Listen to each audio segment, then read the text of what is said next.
Good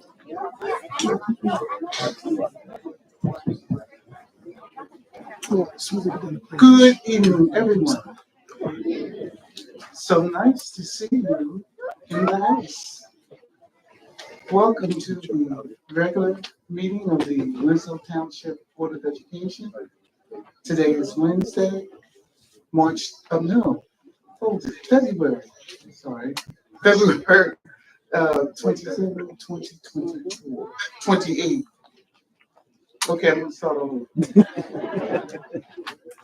Good evening, everyone. How's everyone? Public notice of this meeting was given to all board members and associates in a notice dated January 5th, 2024 and January 31st, 2024. Adequate.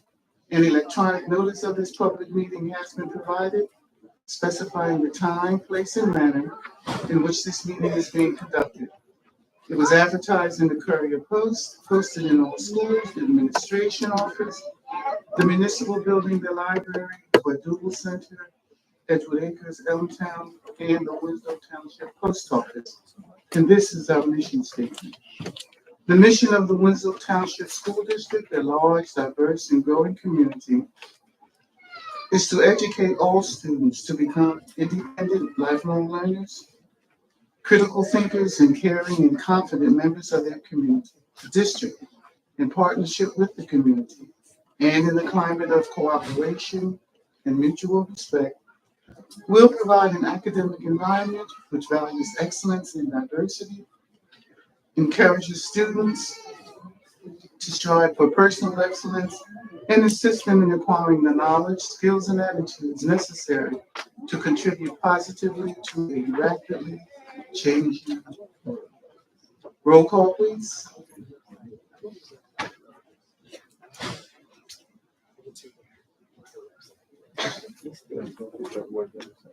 Mr. Askew, Ms. Drake, thank you. Ms. Martin, Ms. Deanna, They're going to do it after the presentation. Ms. Peterson, Mr. Shaw, Ms. Thomas, Mr. Thomas, and Ms. Pitt. We have a forum. Thank you, Ms. Gordon. Ladies and gentlemen, can we all stand for the Pledge of Allegiance?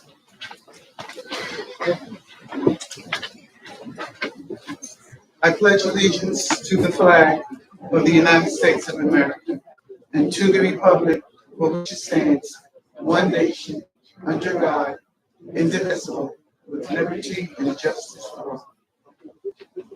Thank you, everyone. Mr. Shaw?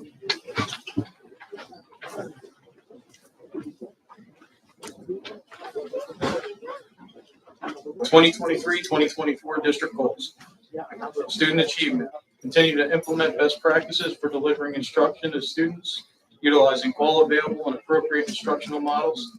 This shall include A, development plans to increase the graduation rate. B, decrease chronic absenteeism.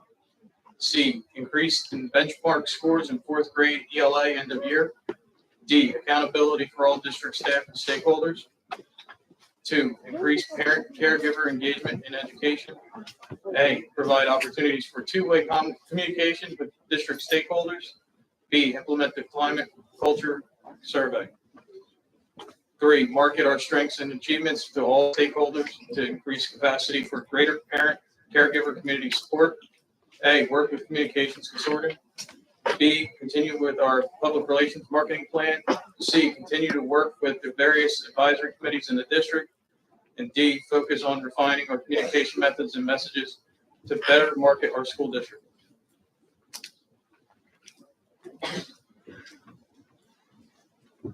Thank you, Mr. Shaw. Board members, I'm moving now to the top of page 2, awards and presentations.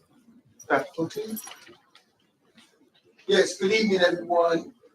Madam President, members of the board, and community. We have 2 presentations this evening. We would like to start with our first presentation, of course, and I would like to introduce Mr. Nathan Davis, principal of school number 1, if he would come forward and introduce staff and students. Mr. Davis?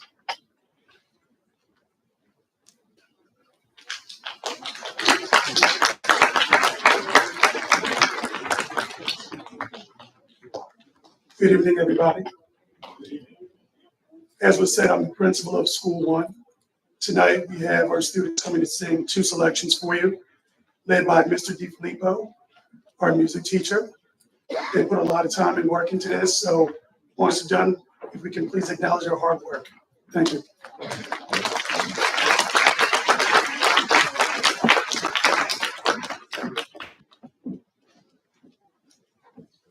Yeah, Adam.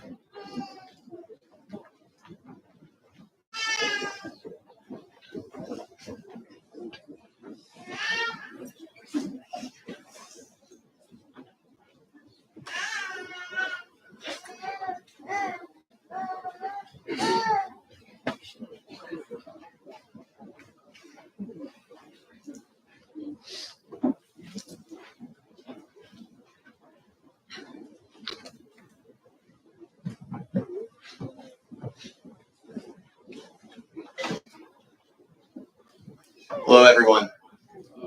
My name is Mr. DiFilippo. I'm the music teacher at Winslow School 1. The third graders and I are going to be performing two songs for you this evening. The first song is our Winslow School 1 pledge song, followed by I'm Gonna Be.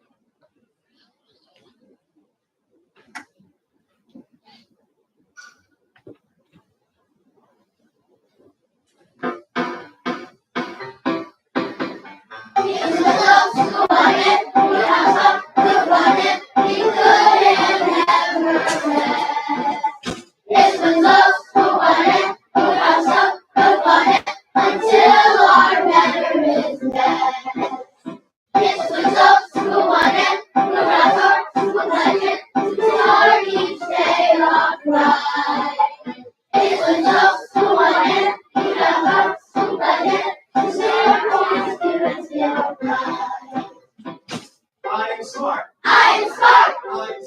I am special. I am special. I respect myself and others. I respect myself and others. I always try my best. I always try my best. I am ready to learn. I am ready to learn. I will be successful. I will be successful.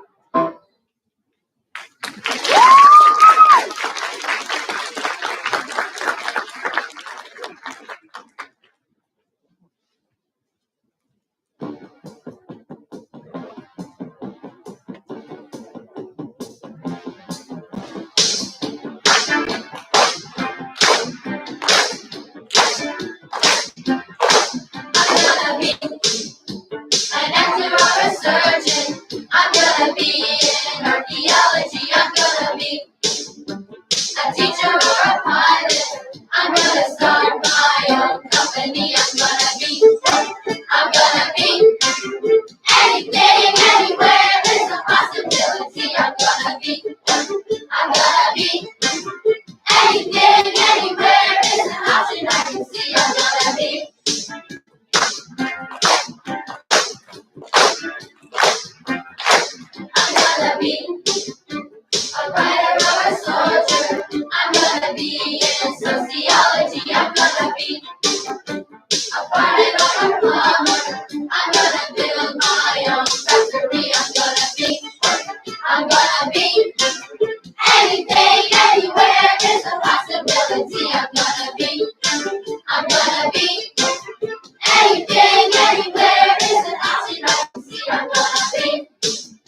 I'm gonna be a YouTuber.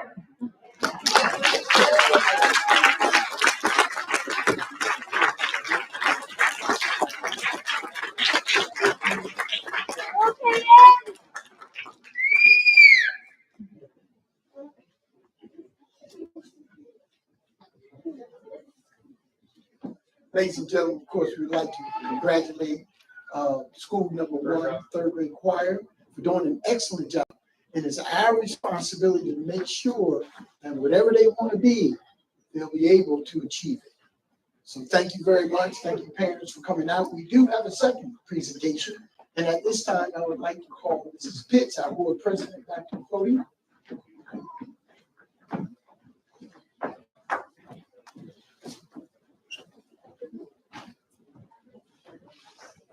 We're just going to take a minute, and as they're filing off, how about we just give them another round of applause?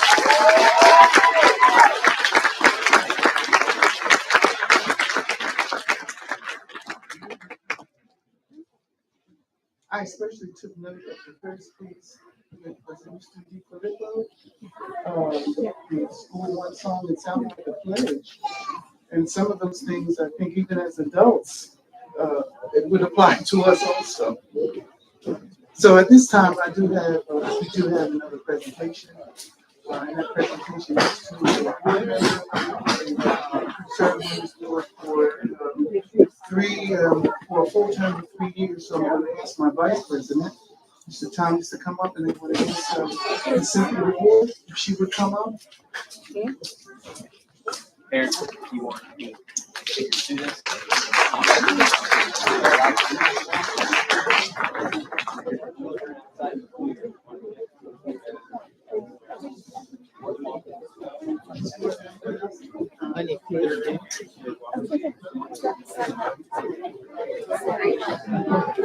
This is what we usually do. The board member takes off. We thank you for the service. This is just one Wednesday night, and Ms. Moore has set 3 years worth of Wednesday nights. Also, several other nights because of committees. So it's more than just being a work and coming to a meeting. So, Ms. Moore,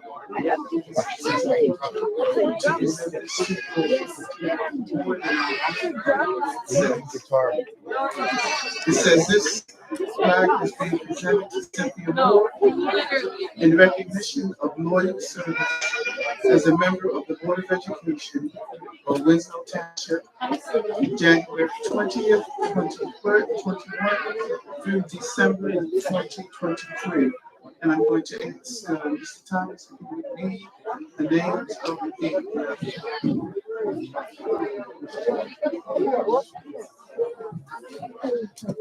The names of the present board members presented in this plaque are Cheryl Pitts, President; Joe E. Thomas Jr., Vice President; Lorraine Dredd, Rita Martin, Rebecca Nueves, Julie A. Peterson, John M. Shaw Jr., Kelly Thomas, on the behalf H. Major Potee, Dr. H. Major Potee, and Miss Board, Board Secretary.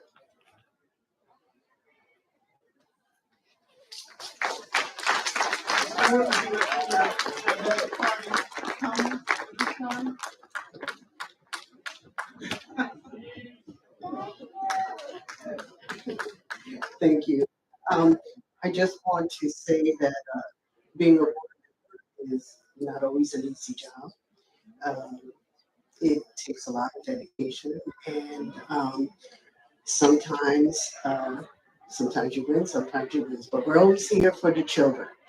I also want to say, don't give up on Winslow. I am the proud parent of a student who graduated number 5 in her class. She received 1 of 10 full tuition scholarships to Rider University, where she graduated Kumi Simone, yeah, that one, the top one. And she is currently at The Ohio State University in her third year as a PhD student. So don't give up on Winslow. We have great teachers and we have great opportunities. So that's it. Thank you very much. Thank you, Ms. Moore. And so, board members, as we continue with our agenda, since this is a very new venue for us, I'm going to ask if we would just take a few minutes and file up and take our seats in the positions that we're most familiar and most comfortable with. All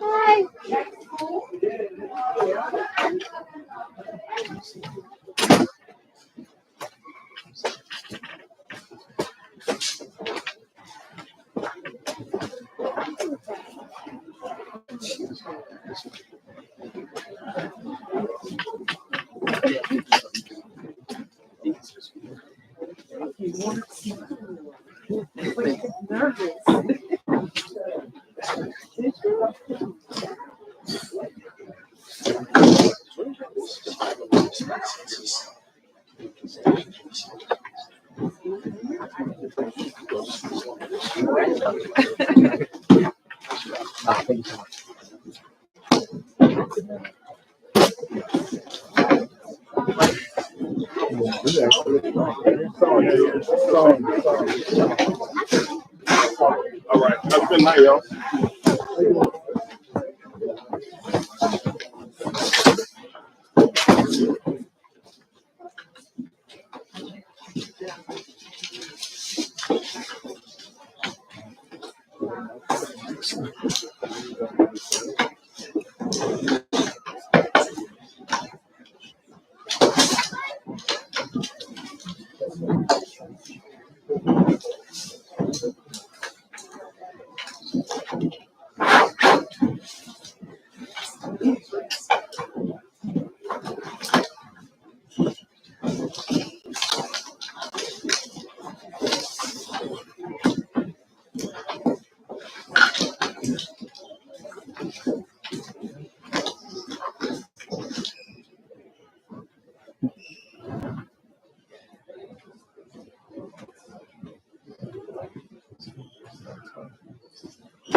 Test, test.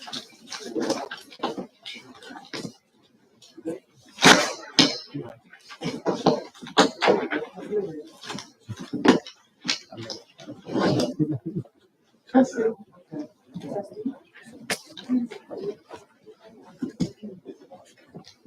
Thank you, Williams, for your patience. Board members, we're at the point, we're still on page 2. Top of page 2, correspondence. Ms. Boyle, you're reading the correspondence at this time? No, Madam President, we have no correspondence this evening. Thank you. Moving now, board members to our minutes. At this time, I'm asking for a motion to approve the following minutes of the Board of Education. Our regular meeting, which was held Wednesday, February 14th, both open and closed session. Is there a motion? Peter, for approval of the minutes from the Board of Education, regular and closed, Wednesday, February the 14th, 2024. Second.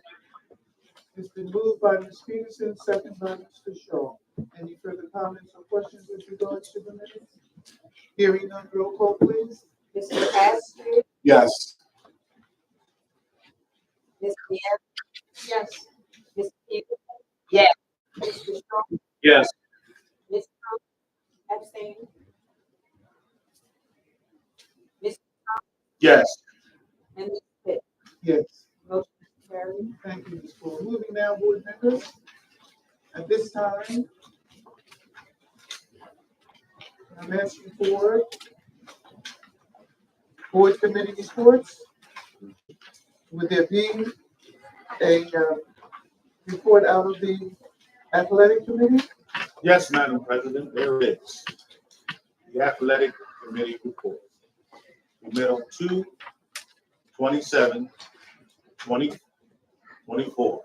In attendance, Joe Thomas, Dr. Poteet, Ms. Lane, and Mr. Askew.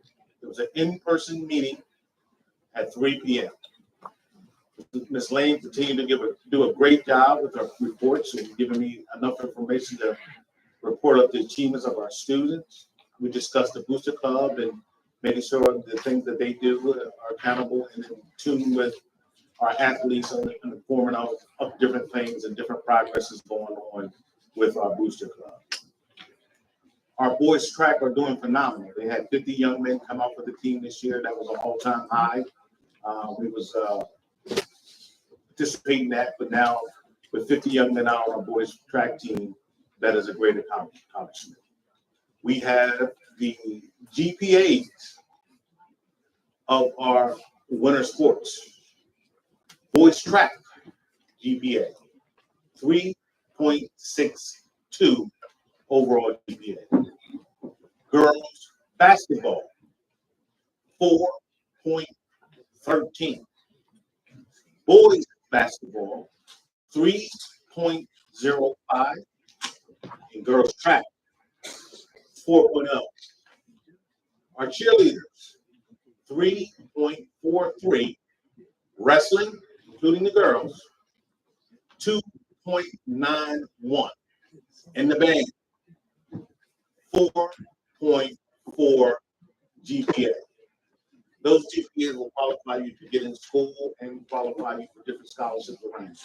That's an excellent achievement for all our winter schools to be holding GPAs of that level. We also discussed corporate sponsorship. A meeting will be scheduled within the next week to discuss this and narrow it down to see how we can move forward with corporate sponsorship. Mr. Askew has excellent insight on achieving success on this topic. Student athletes combine with academics to attract exponential learning opportunities. He has tremendous background in that. We're going to explore that some more. We are still in discussion of the SNL intramurals at School 6 as a pilot program for our School 6. Funding possibilities have been established. Now a report of our athletes. Sanaya Robinson, Winslow Township, led the way with a personal best of 57.89 in her third high school 400 meter. Her time is now number 4 in South Jersey this year and the fastest by a Winslow freshman. It's also the fastest by a published 9th grader this year and number 2 in New Jersey Group 3. Boys indoor track, the boys qualified for the meter champions that will be held on March 3rd. Group 3 South Jersey sectional championships, they placed second overall.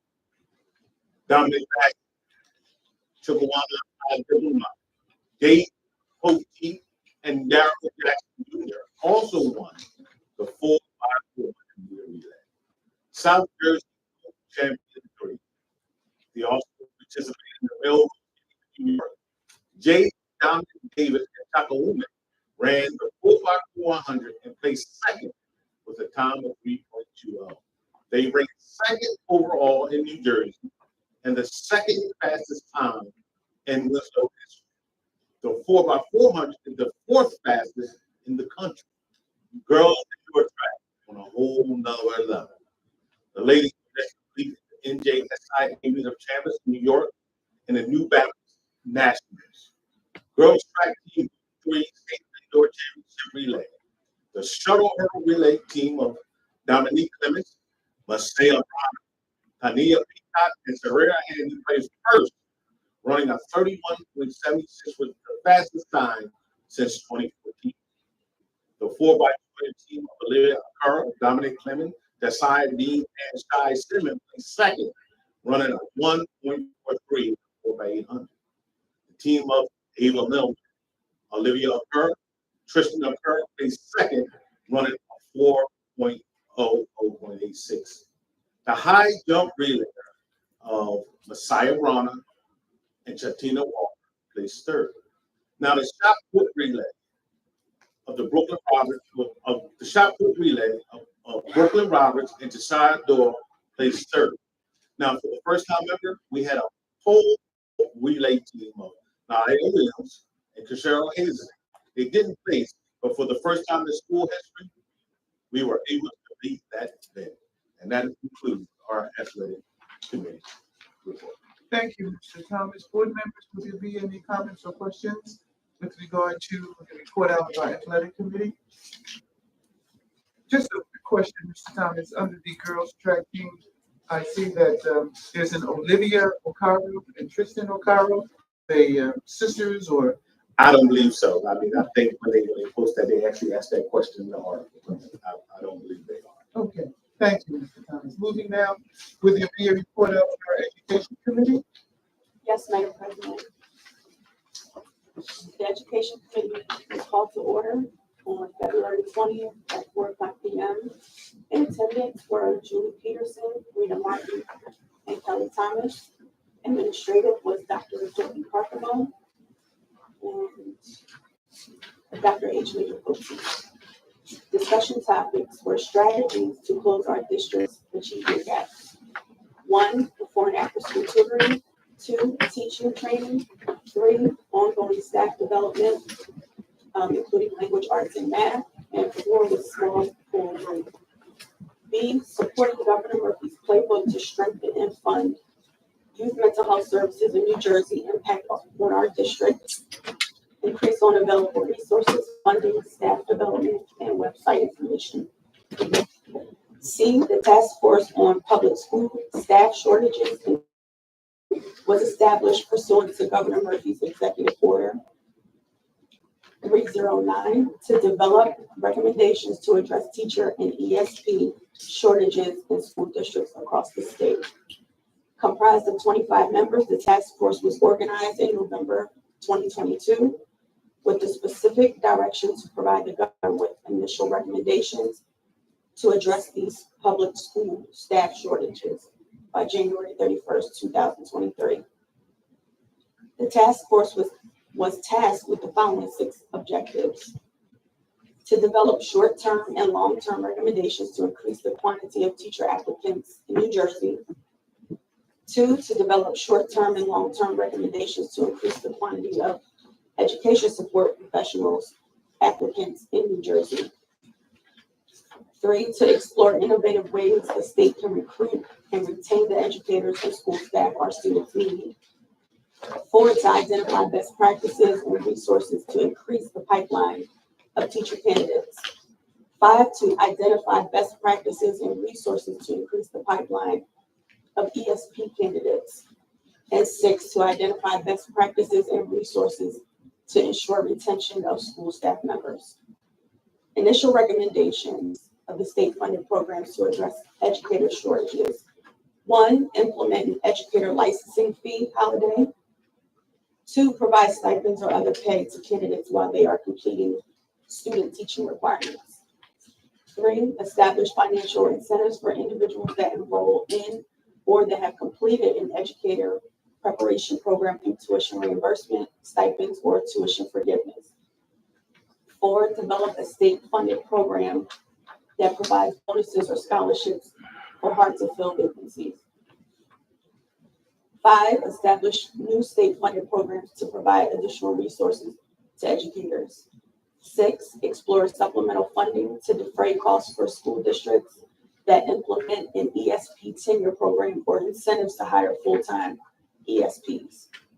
7, reduce assessment costs to educator candidates through a reimbursement or cost-sharing model.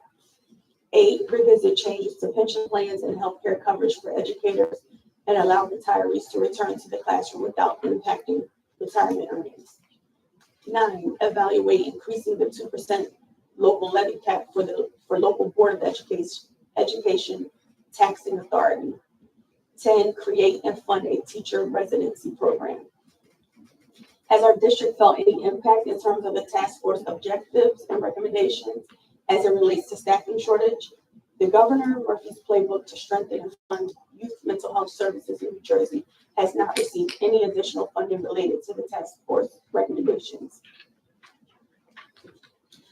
D, NJDOE federal funding dashboard. How does our district's funding correlate with Camden County? Unable to specify correlation with Camden County without the assistance of our Business Administrative Board Secretary. E, universal preschool. High quality preschool can change the educational trajectories of young children and influence their lifetime achievement and well-being. Improvements in children's kindergarten readiness led to increased achievement and school success with such benefits as increased earnings that continue for a lifetime. New Jersey's former Abbott preschool program is proven effective and regularly highlighted as a model for the nation. For these reasons, Governor Murphy has proposed expansion of full-day, high-quality preschool to all 3- and 4-year-old children in the state. The department is committed to fulfillment of this vision through enhanced support for existing programs and increased funding opportunities to expand the program into new districts with support and partnership from New Jersey's licensed child care and Head Start providers, and to increase the number of available seats in existing programs. Winslow Township School District preschool enrollment data. 2022-2023, 57 3-year-olds and 126 4-year-olds. 2023-2024, 52 3-year-olds and 110 4-year-olds.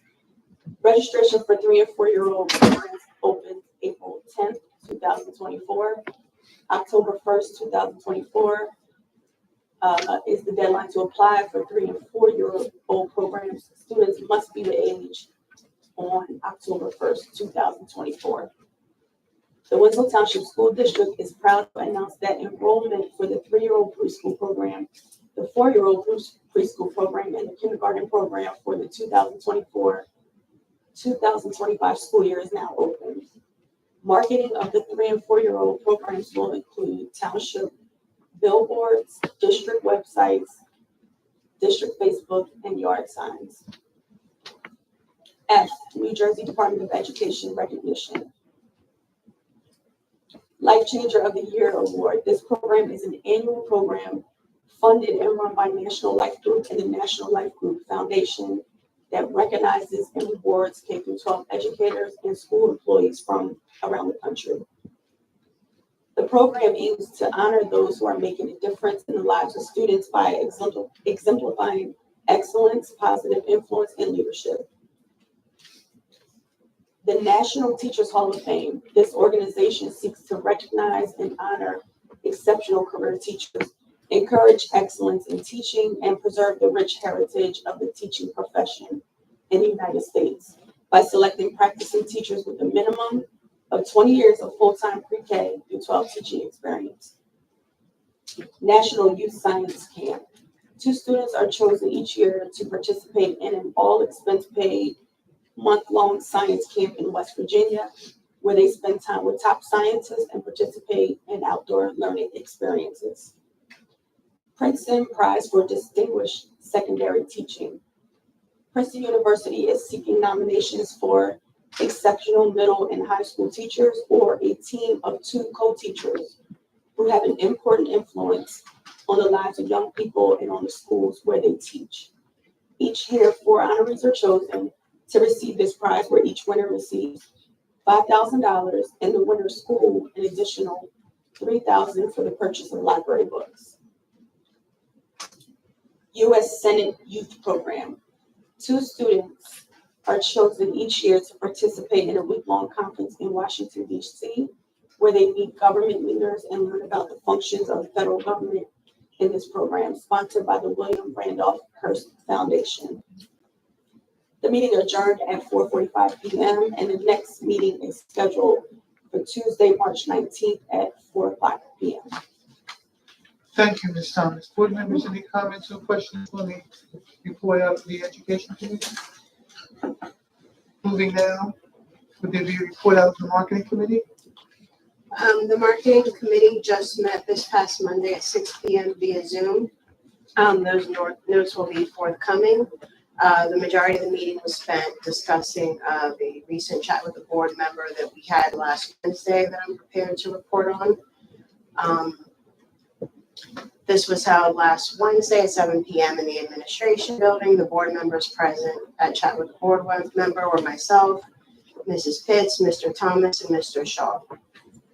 Some of the highlights of this meeting is there was discussion regarding the placing of an administrator across the district, i.e. schools 5 and 6 have a vice president they share with the lower elementary schools and only one guidance counselor for each school where there is nearly 500 students each. Yet the middle school and high school have a vice principal per grade level. There was discussion regarding the climate survey and lack of participation in regards to caregivers. Some comments mentioned were questions not relevant to some caregivers, i.e. cleanliness of school, and less focus regarding questions on academics, and feedback that students were afraid to answer questions about their teachers as they did not want to get their teachers in trouble. Parents mentioned that the purpose and intent of the survey was unclear. Feedback from some of their students where they felt they had to take the survey. And there was some talk about people feeling that because it was a Google form that it may not be as anonymous as it appeared to be. Caregivers asked what will happen with the results. The presentation at the last board meeting was very vague and the results should be placed on the website in its entirety. Further suggestion on the climate survey that links should be texted and emailed. The process to log on and take the survey was cumbersome. As parents explained, they had to log into their Genesis. There were several clicks that needed to be taken before they actually got to the survey. Another suggestion in regards to the climate survey was perhaps to open a public space like the senior center for those who may not have access to technology to take these surveys at home.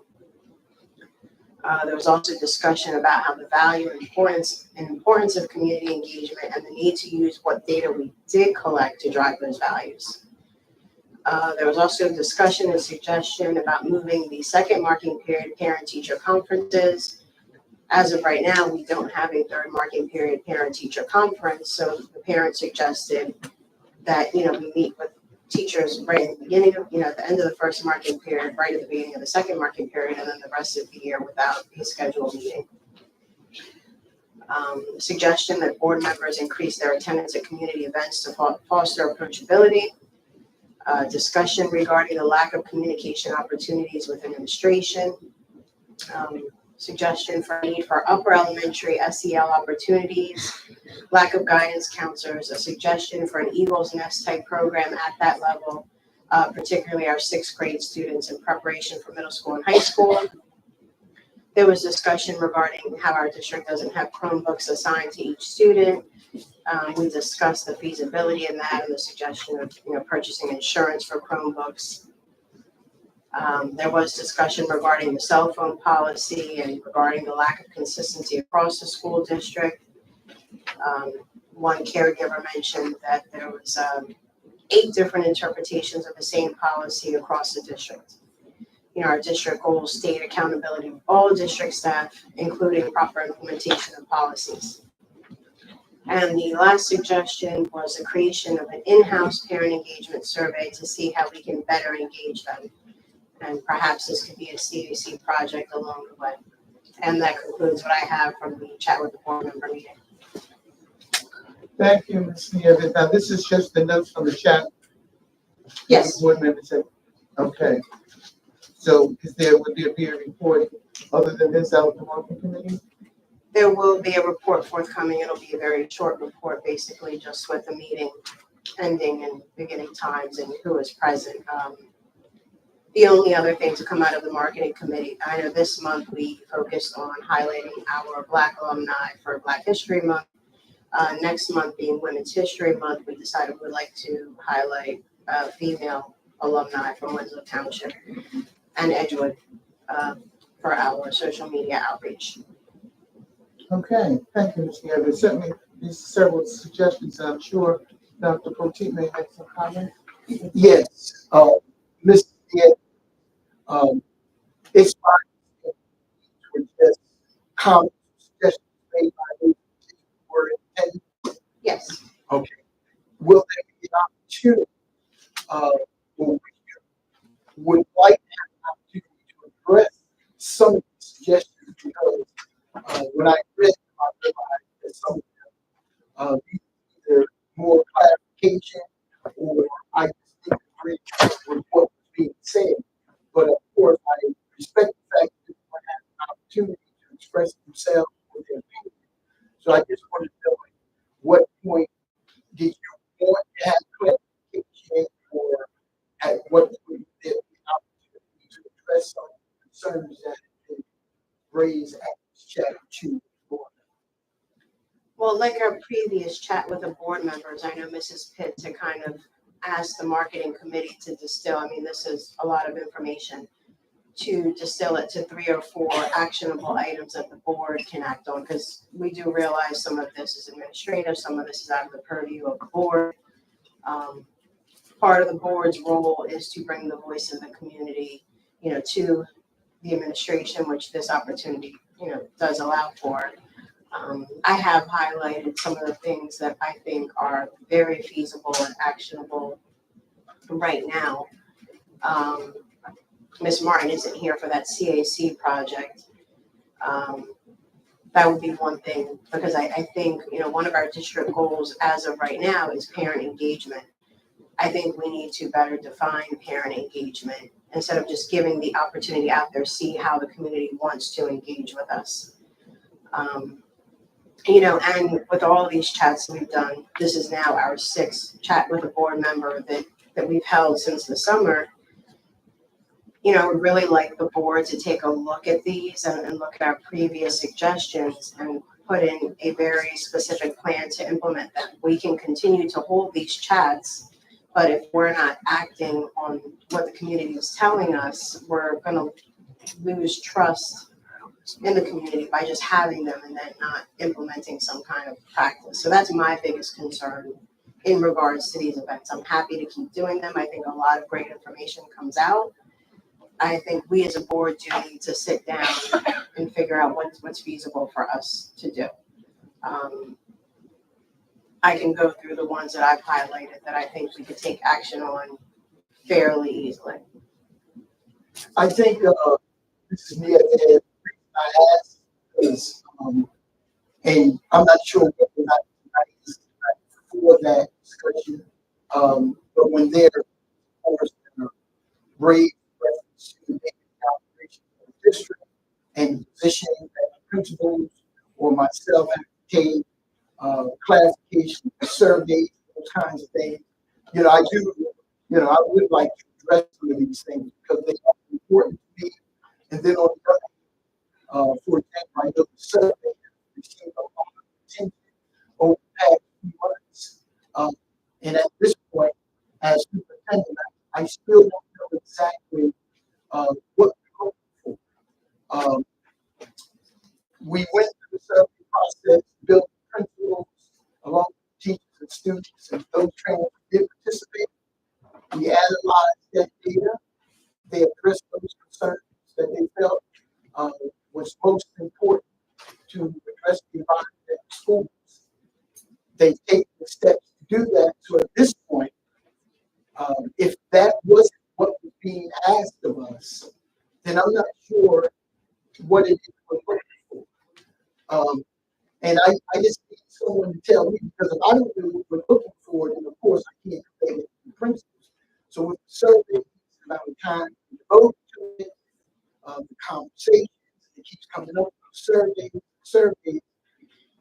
what exactly are we looking for? And I think that would be very helpful and beneficial for me if someone just tells me we're looking for this in particular, so we can address it. But at this point, I'm not sure, other than what we've already done.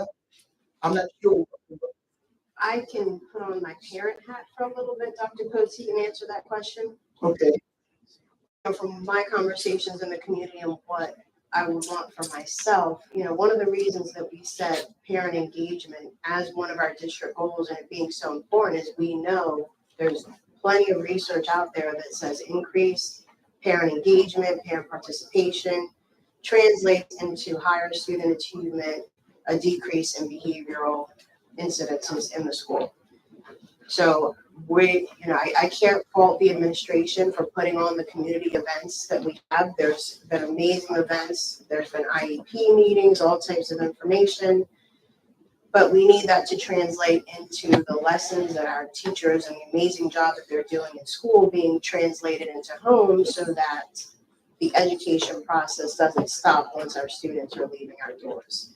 So I don't know if the survey that we administer, I know I saw the questions that I took as a parent. I spoke to my students. I don't know if we actually captured, asking about the cleanliness of the school. I could see where some community members had issues with that. We're concerned with, do our students feel safe? Do we feel they're being academically challenged? And do we feel that there is a way for parents to engage in that two-way communication with board members, administrators, teachers, whoever it may be? So I think that maybe the questions that the survey asked just missed its mark. So the goal is to increase that parent engagement or caregiver engagement so that their students are coming to school prepared, ready to learn, and whatever lessons they're learning in school, they are taking back home and the process continues and the parents are supporting what we're trying to do in school. If I kind of got that. and I don't, and I understand exactly what you're saying. I think maybe if the board or someone create your own survey, questions that you want to ask, that you want, that may be a way to address it because at this point, usually they stand survey, even if the questions are applied to the Department of Education, as well as agency parents, it's not giving you or the board you what they want. But let me just take a step further and talk about parenting and the time that we place surveys as superintendent member of the board. I have priorities also that I want the board and everyone else place emphasis on. For example, the last school board meeting, there were 2 documents that were read, but there was no discussion. However, those documents are a priority for me. Number one, I stated to the board and the community that Winslow Township High School received a letter from the New Jersey Department of Education placing us on status, which directly impacts student achievement, which means as of 24-25, the state monitors will be in our schools working with us to address standardized test scores, which has plummeted for the past 3 years.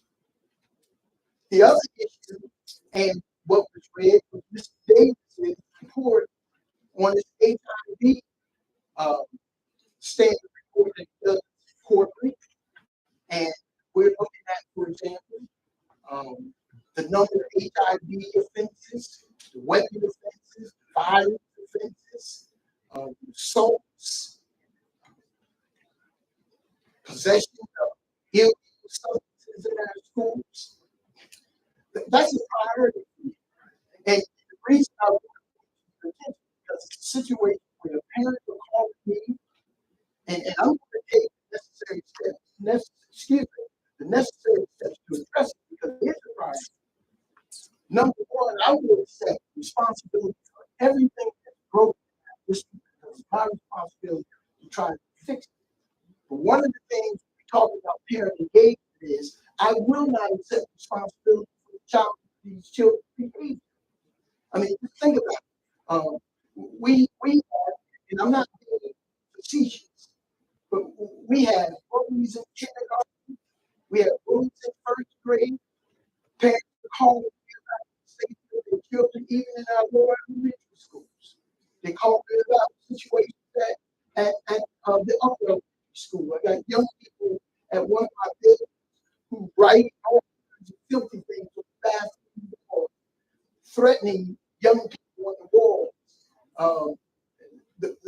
fighting and the assaults have to stop.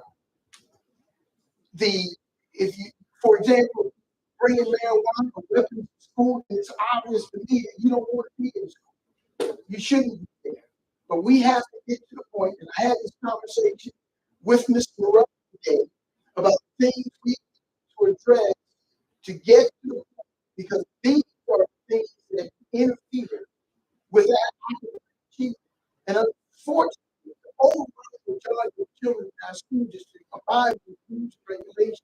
But for those who continue to come and disrupt day-to-day operations, we need to now take some steps to address these issues. And if those parents are not going to work with us or cooperate with us, because this is the major part of the parent engagement that needs to be addressed. So all the things we're doing for parent engagement this year, through the various schools have been well received. And I appreciate the fact, excuse me, that parents have come down. But these issues that we're dealing with, the acts of violence, the substance abuse, and all this stuff, that's for me. The academic achievement standard, if the teacher does not have quality time to teach, if they're dealing with instructions every day, all it's taken away from instructional time, then how can we possibly be reaching that high school goal? Teachers are dealing with disciplinary problems, and the principals are dealing with discipline all day, every day. That's sorry. And I want to have these kind of conversations at the board and any other thing I have, because these are that keep us from achieving academically and keeps us from dealing with reaching our goals and standardized. And then in September, of course, when I do test boards, if they are not meeting our goals, you know, everybody's got, oh, wow. But it can't happen. So at this point, when we start looking at priorities, Madam President, I want to be able to address academic achievement, standardized tests. I want to be able to address discipline that's going on in all of our schools, because every child deserves to be in a school where they're safe. Every parent needs to feel that they send their child to school, that he or she is safe, and that we are given every opportunity to be successful in every grade of the school. At this point, we are seeing disruptions earlier than we've ever seen before, and we need to address it. So when we started talking about priorities, things done for me, these are the priorities that I think we should be devoting much time as we do something.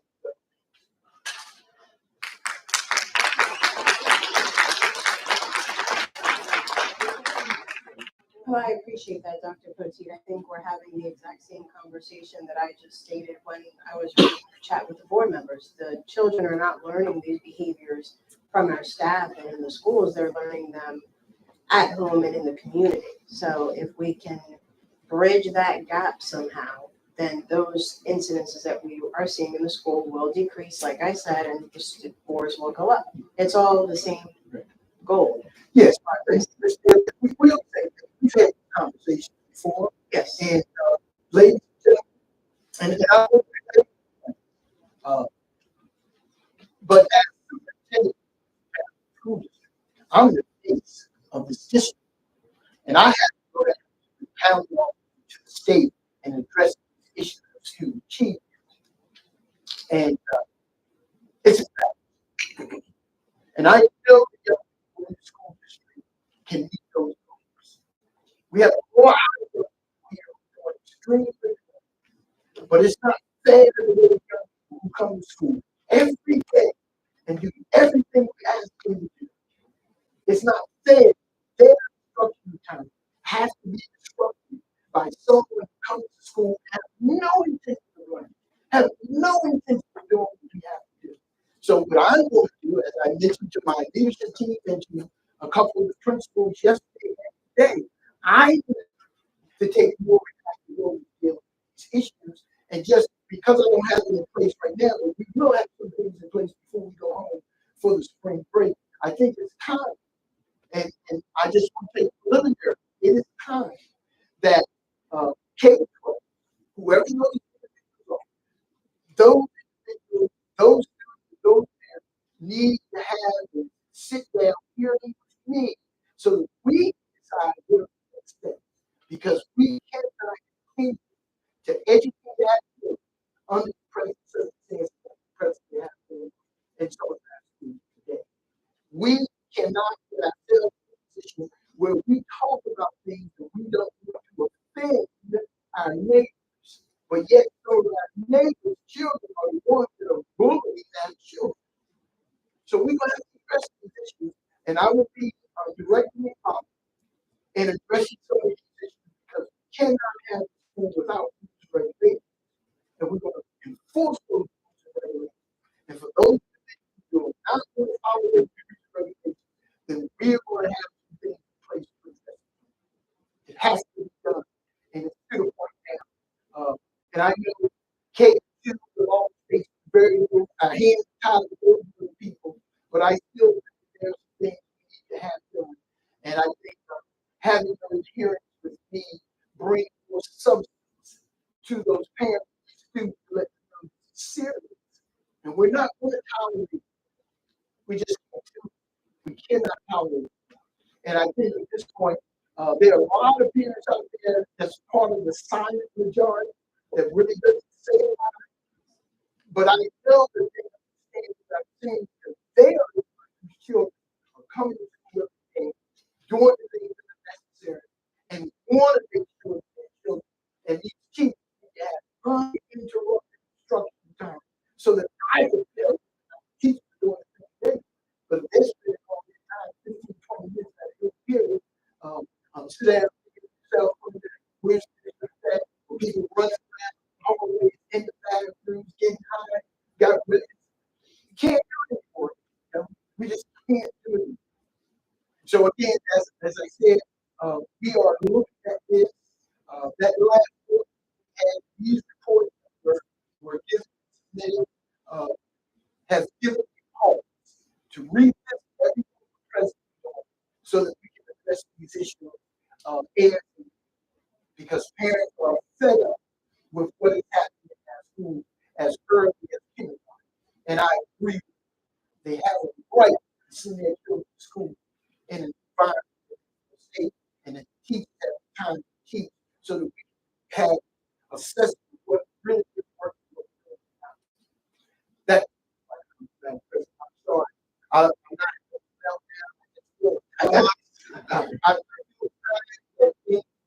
said well conversation.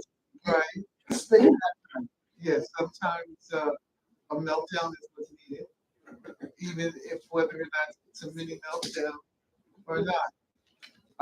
Madam Yes. President, I'm with Dr. Lee, Yes. and that's why the education committee asked about Governor Murphy's paper to strengthen and fund youth mental health services in New Jersey. As I said, there has been additional funding, and you can see that there's a need. And I think we get board members probably put proactive stand to address issues. Where's the funding? That's why we teach short, because teachers can go anywhere on demand with a why say that the environment is not conducive for your teaching of students. Ms. Peterson, I agree with what you said. Dr. Clotilde, I agree with what you said. Yeah, certainly I agree with what you said. But what I'm looking out now, looking out at the folks who are sitting here who play a very pivotal part in what we have to do. In any school education setting, the three most important accomplishments of any school district is this: 1, 2, 3. First one is student achievement. The second one is student achievement. And the third one is student achievement. But we simply cannot do it in a vacuum. I do think that with our focus primarily now on parent engagement, family engagement, There's a saying that says the journey of 1,000 miles begins with the first step, and that is the first step. It has to be a collective endeavor. It has to be not only school board members, teachers, administrators. It has to be every single person in our township because we are all stakeholders, whether you're a senior citizen, whether you have a child that attends this district or not. If you live in Winslow Township, you are a stakeholder. And it has also been said, as we certainly go through various training, it has been said that every school district is a reflection of the community in which it resides. And so we are all in this together, folks. And with regards to the chat issues, yes, we want to continue that meeting through this end of the school year because we need to hear from parents. We need, when we set the date for these chat issues, and we have them scheduled such that they will happen after every March period, we need to have more than 7 parents come out, which is what we had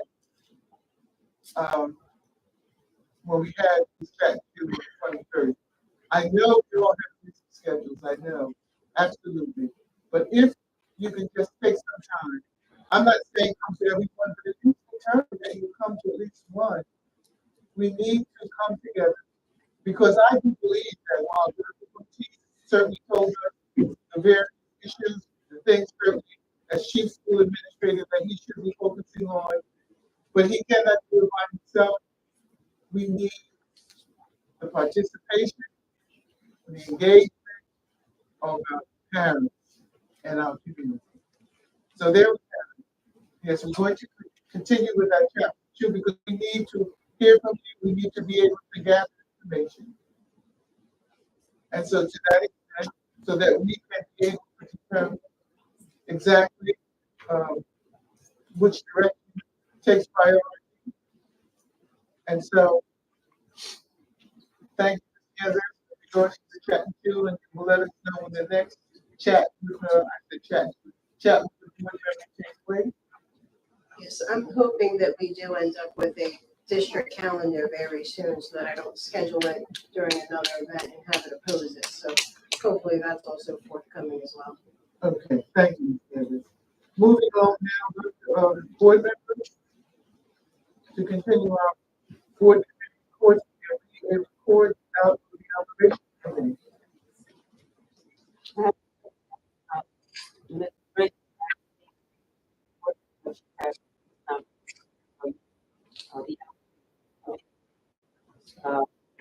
Took place yesterday, February 27th, 5:30.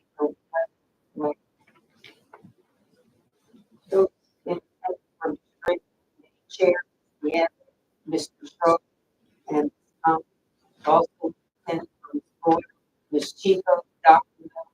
and Mr. Ron Swain from the Associates that were additionally appointed architects.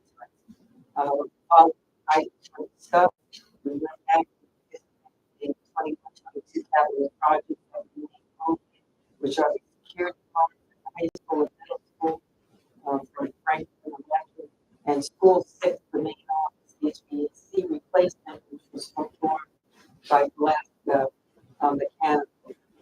I had reached out to both vendors and ended November, beginning December, requesting their closeout documents be sent to land.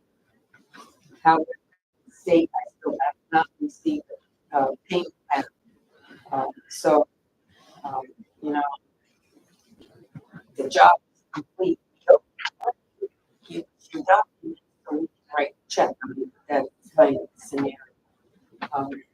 Mr. Swain did add that one of the members, Franklin Electric, has submitted some documents, but after his review, a few I can see but he did say he would reach out to both vendors again to get the documents so we could just close those projects out.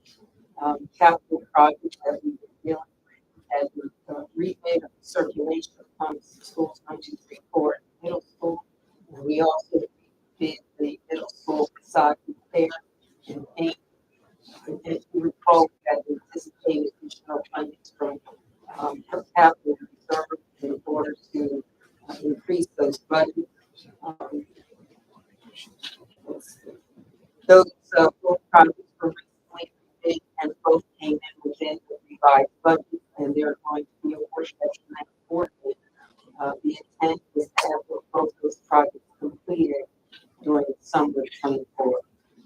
The high school HVAC upgrade from control or OSD responded during their review. Their requesting the district passed a resolution indicating the reason of justification for the inclusion of proprietary controls. So this fact is not saying we want this or equal to the bid spec saying this is what we want. So we're aiming a proprietary control system. And they want to know why. We will pass the resolution. We didn't have time to get to it because we just found out this information.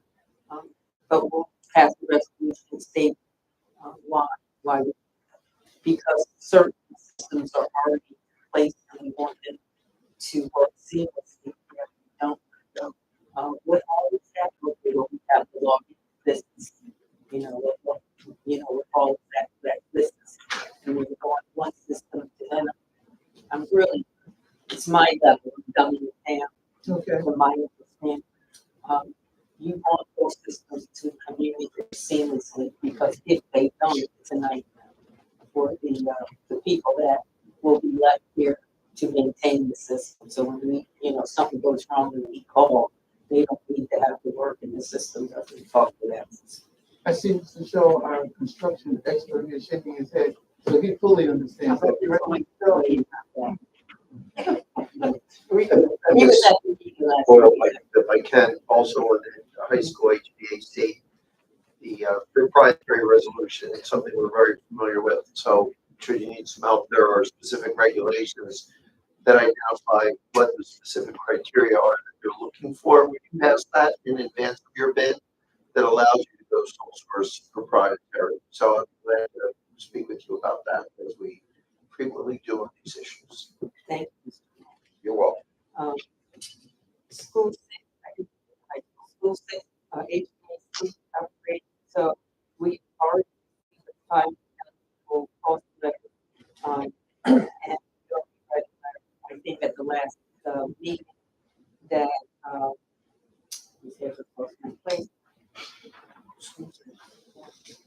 from the school development authority regarding the grant agreement. So we'll execute that and we're on the way.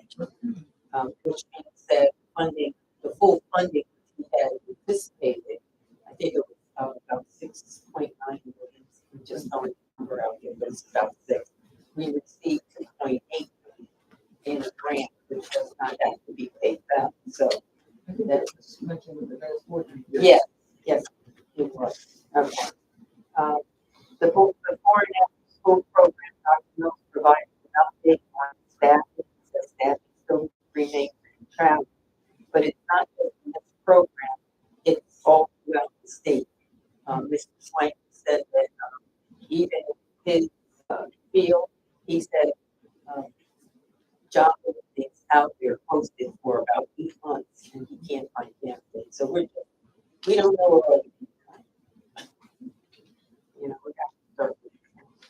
The long range, the summer camp, the district investigated pilot program of the summer camp so that we can open up 2024. Okay. The long range facilities plan, it was presented to us.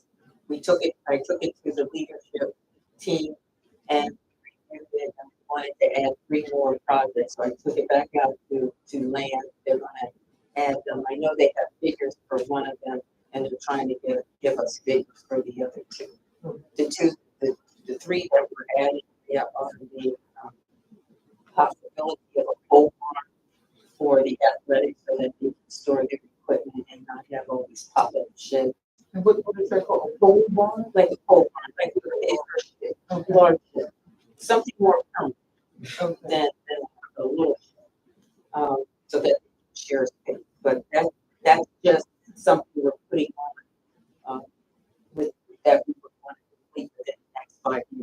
maintenance coming up right Okay, now. so that's something. Right, and then upgrade the facade of both schools 5 and 6.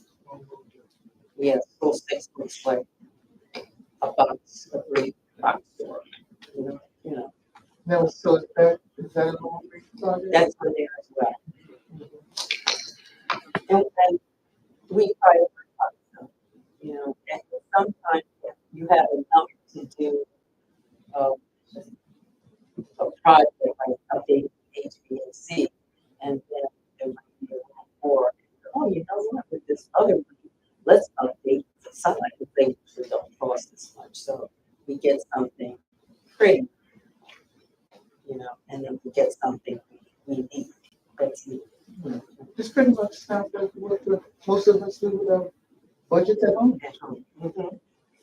And the 24-25 budget development, Chico addressed that last night. The budget, school budget have been through our budgetary system. Most department budgets have been as well.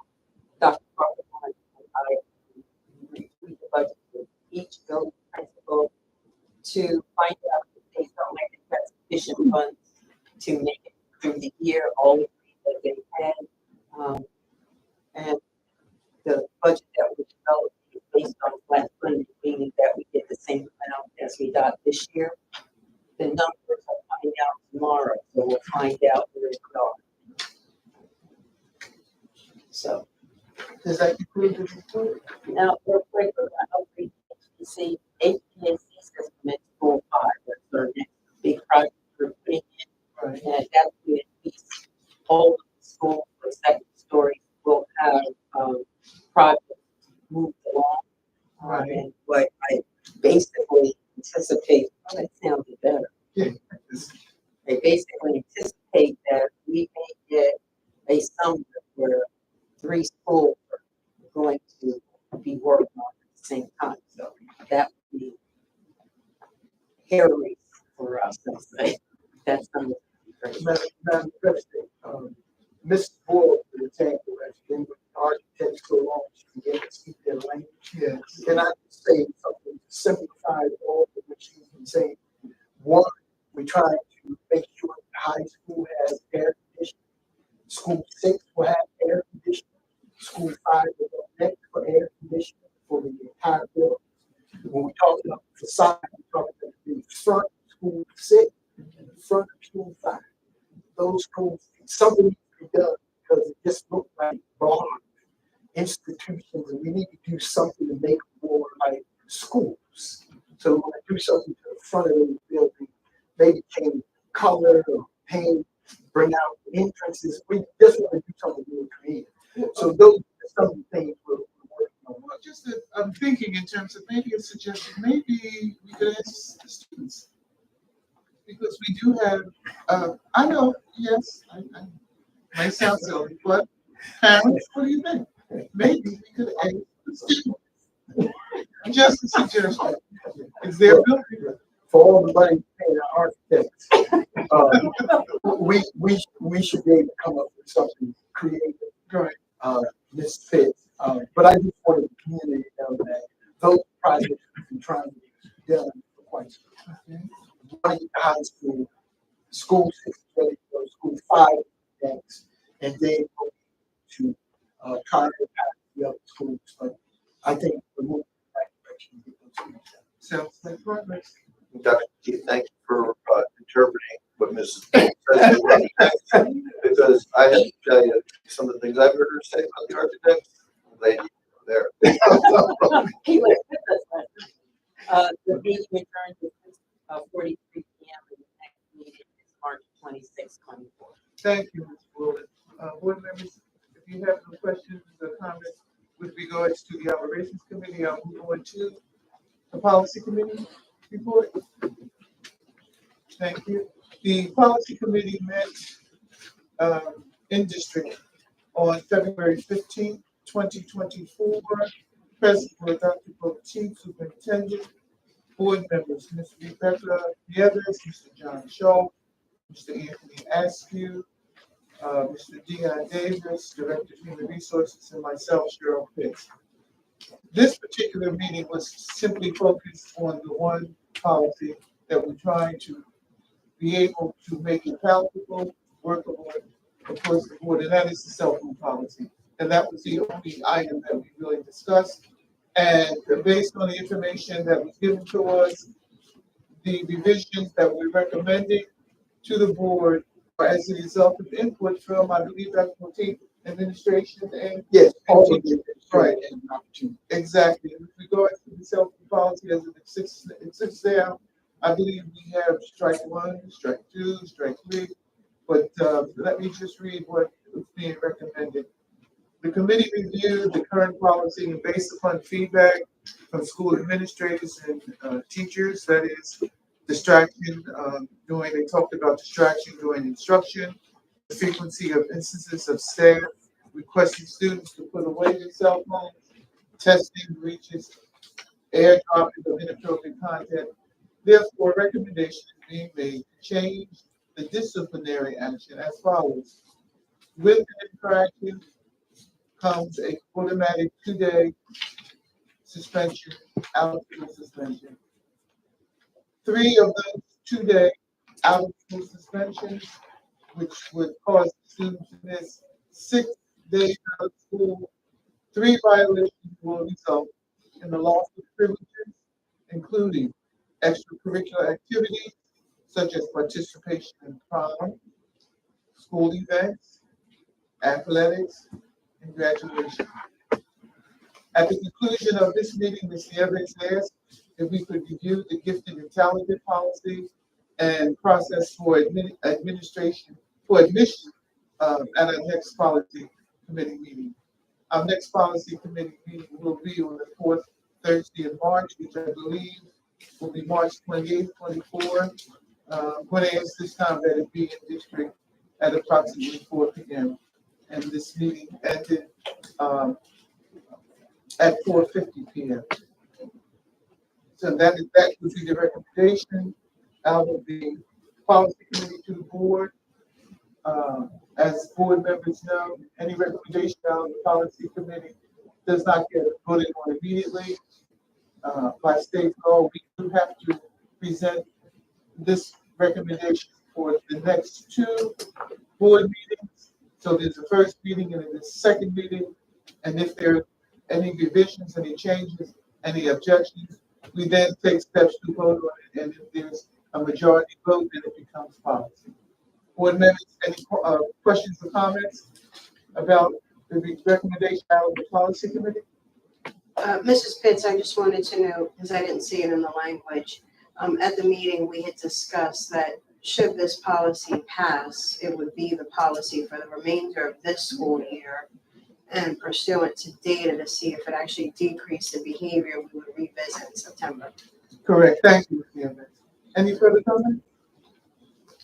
Moving now, at this point, I see Ms. Martin is not here, so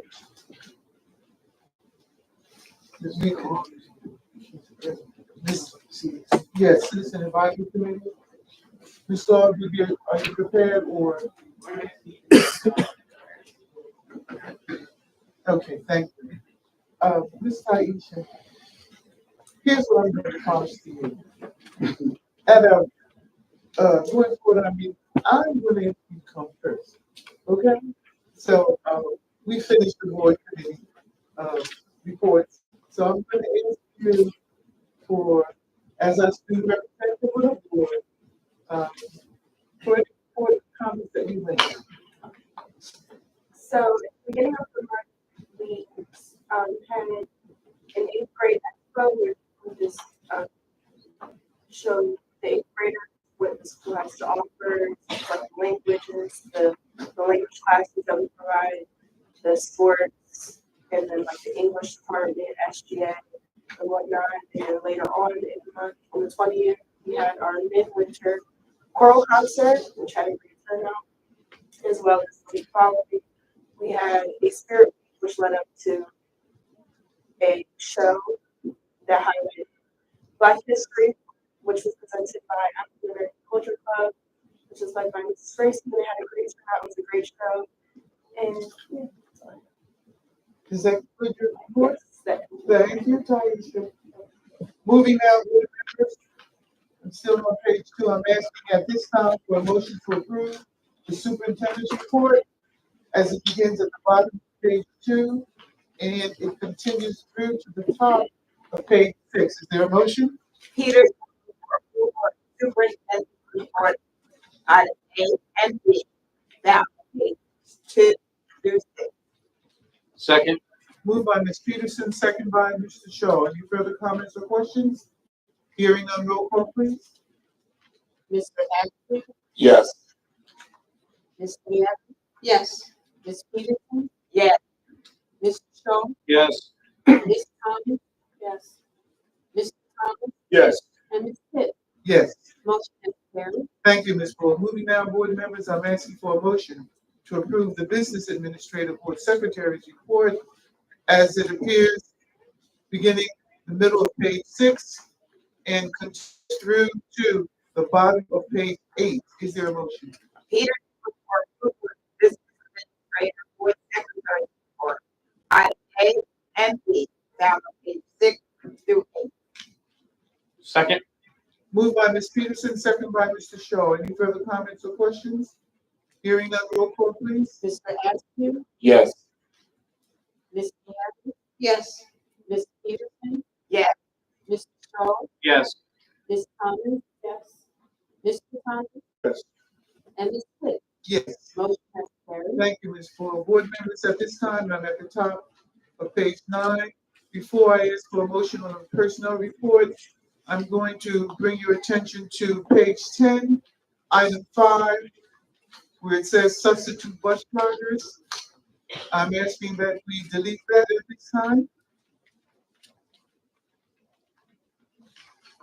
And if I have no further questions on that, I'm going to at this time ask for a motion to approve the personnel report with the change that I mentioned that begins at the top of page 9 and continues through to the bottom of page 10. Is there a motion?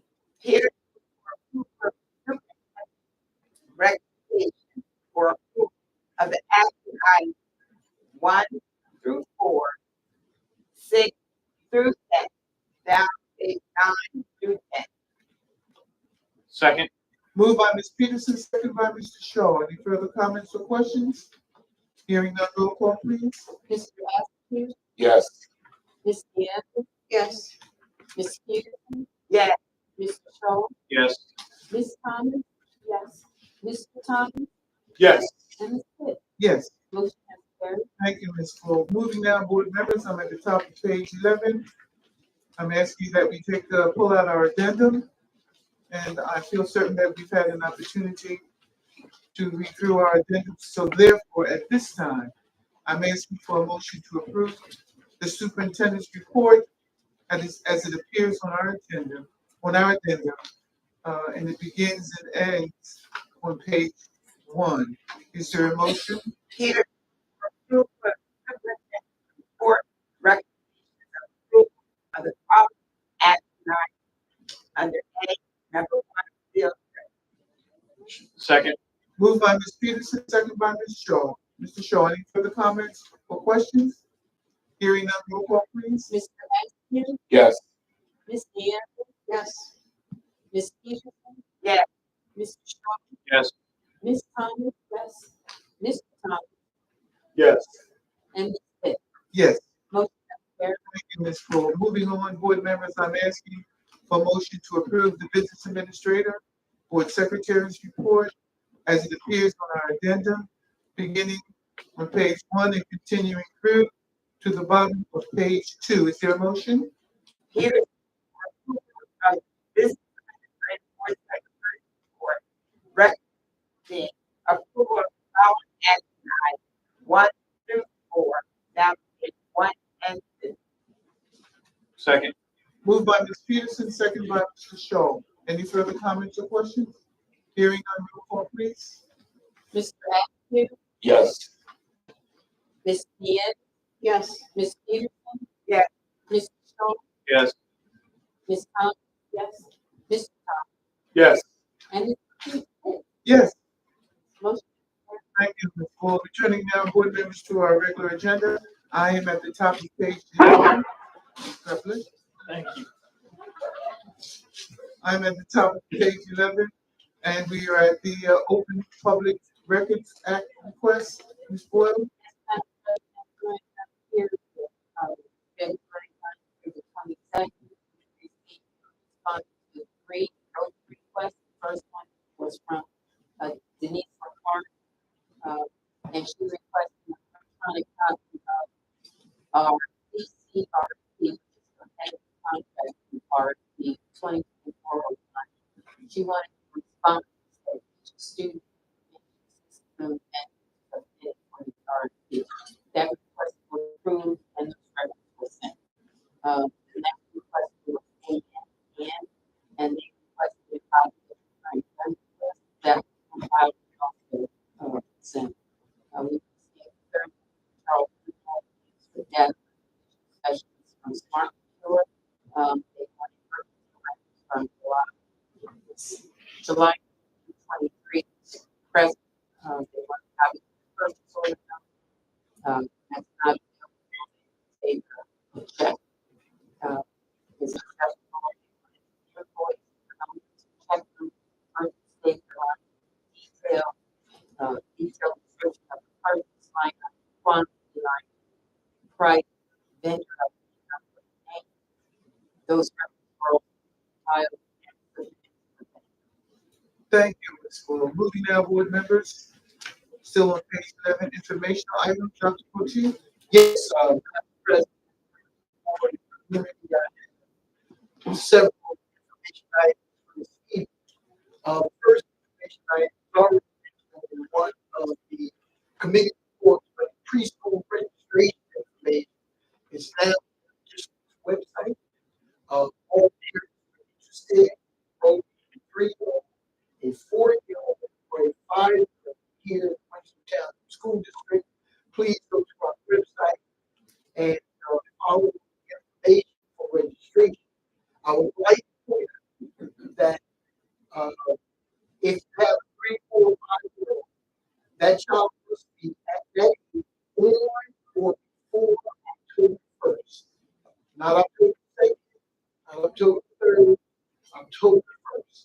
That is a cutoff for each one of those age groups, and it's imperative that we adhere to October 1st.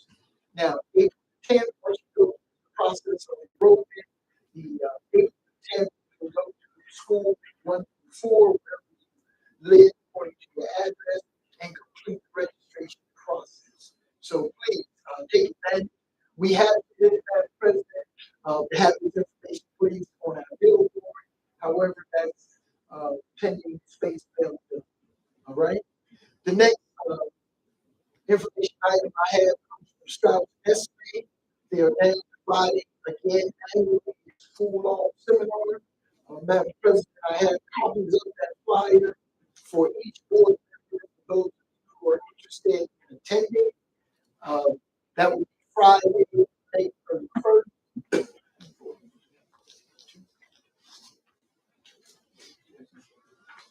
All right. So for those of you interested, of course, please let me know.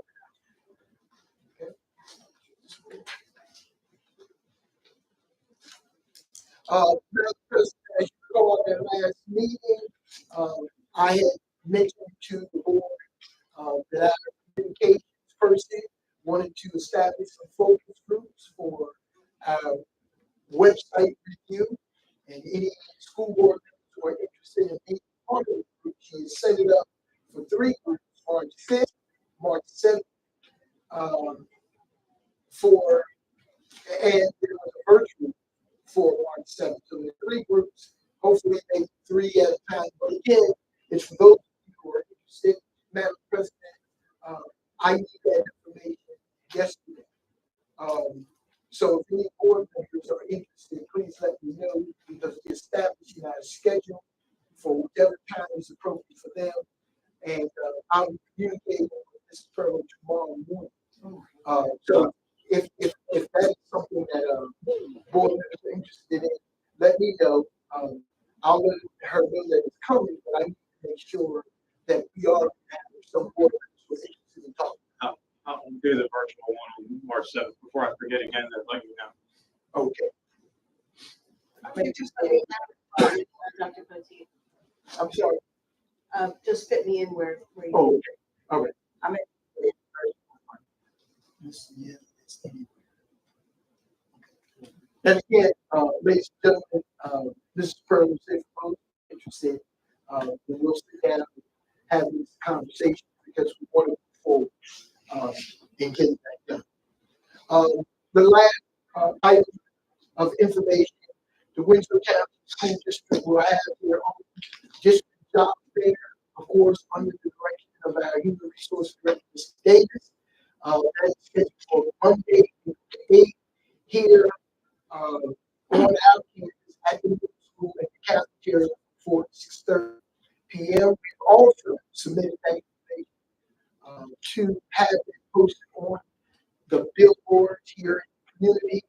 And again, that request is at space availability. All right, so hopefully we can have that information out to the community. But more importantly, that preschool registration space is limited. And if you are interested in getting your child registered, I would ask you to do that as soon as possible. All right, Madam President, that concludes my information for this evening. Thank you, Dr. Thank you. Mrs. Pitts, I have something. Yes, Mr. Shaw? Men Empowering Nation is having a lip sync battle Friday, April 5th, over at the Club Duval Center. I think that this would be great for, I know I'll be there. And the last one I actually performed at. So if anybody wants to come watch me perform again, I think this would be great for support members to show up to and show the community, our involvement with other organizations and get involved, have some sit downs outside, like idea for a chat with a board member, maybe. So it's a Friday thing. The food is good. Trust me, because I sat down and we get to meet all kinds of parents from, because our boys are 8 to 18, and the people that come out and perform are absolutely amazing. And you should see some of the performances. So I would highly recommend coming out. And you never know, you might want to perform yourself. So again, Mr. Shaw, when is that date? It's Friday, April 5th. And the last time I did that, I was with, I can't remember I did meet on the other daughter. Now, is that, is that, is it, and then my other one is at the end of April, before me, I will announce the date. The township is going to have a job fair for all different types of jobs. The trades will be there. So this would be good for our high school seniors to come out and, go through and see what's out there as far as jobs that are out and maybe get an idea of what they want to do, not going to college. Okay. Madam President, I just that check. It was in Yeah, we have school that day. it was a part of that school, but April 5th that snow day. Oh, I So see. April 5th. Okay. Correct, Mr. Stone. Thank you, Mr. Shaw. Madam President, Yes. I don't know how many watched Channel 6 last night, but I have to say, Rome University, 19th Rosa Parks out in London. I was so proud that our HBA president, who happens to be one of your Winslow graduates, and she did state in her comments that she believes green and white. So I just thought it was fantastic. Our speaker, as I indicated before, Maine Hewitt and the War Journey was their outreach graduate also. But the icing on the cake, which Channel 6 showed, was our high school concert choir performance. They did an outstanding job, and Mr. King needs to be congratulated for the work he has done. Students, just one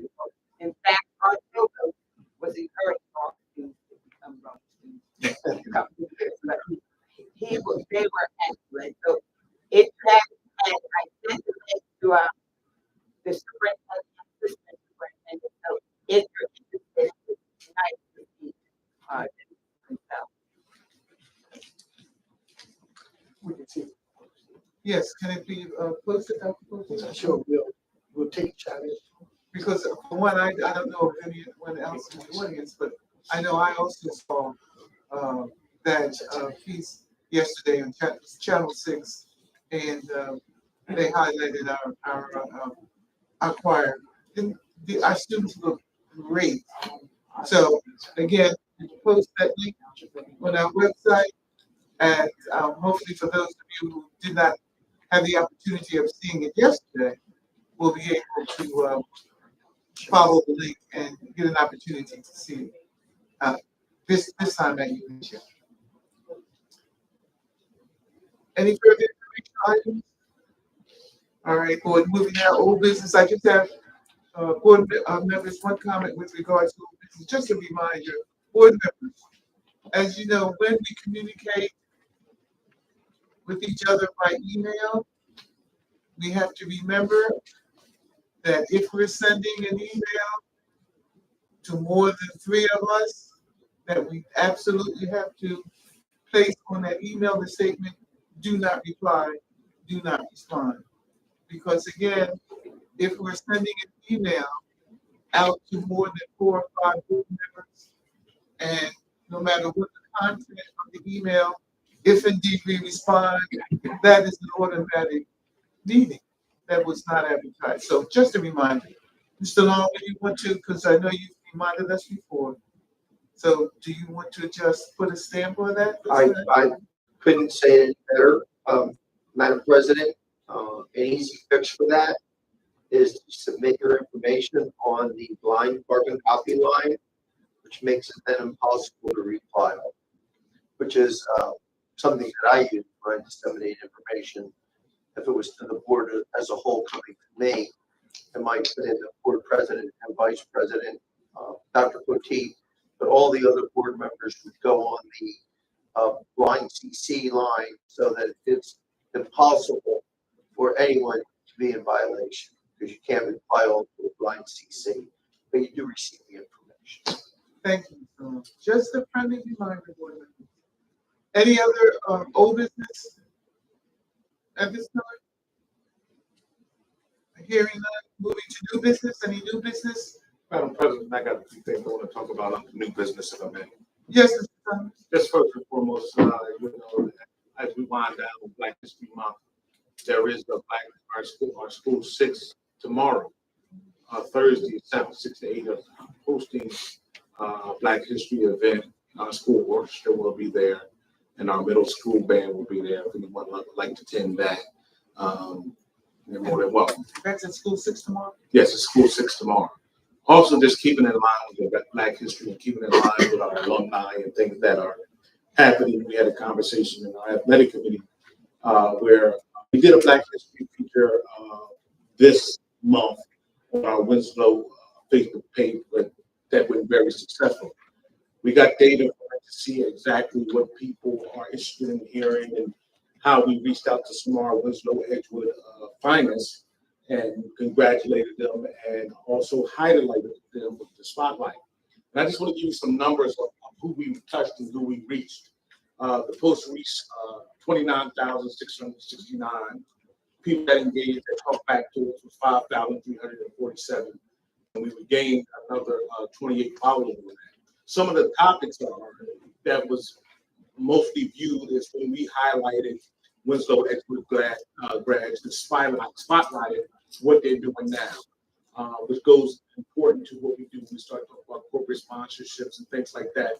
You know, we had one student, Mr. Bragg, who went on to do NFL films.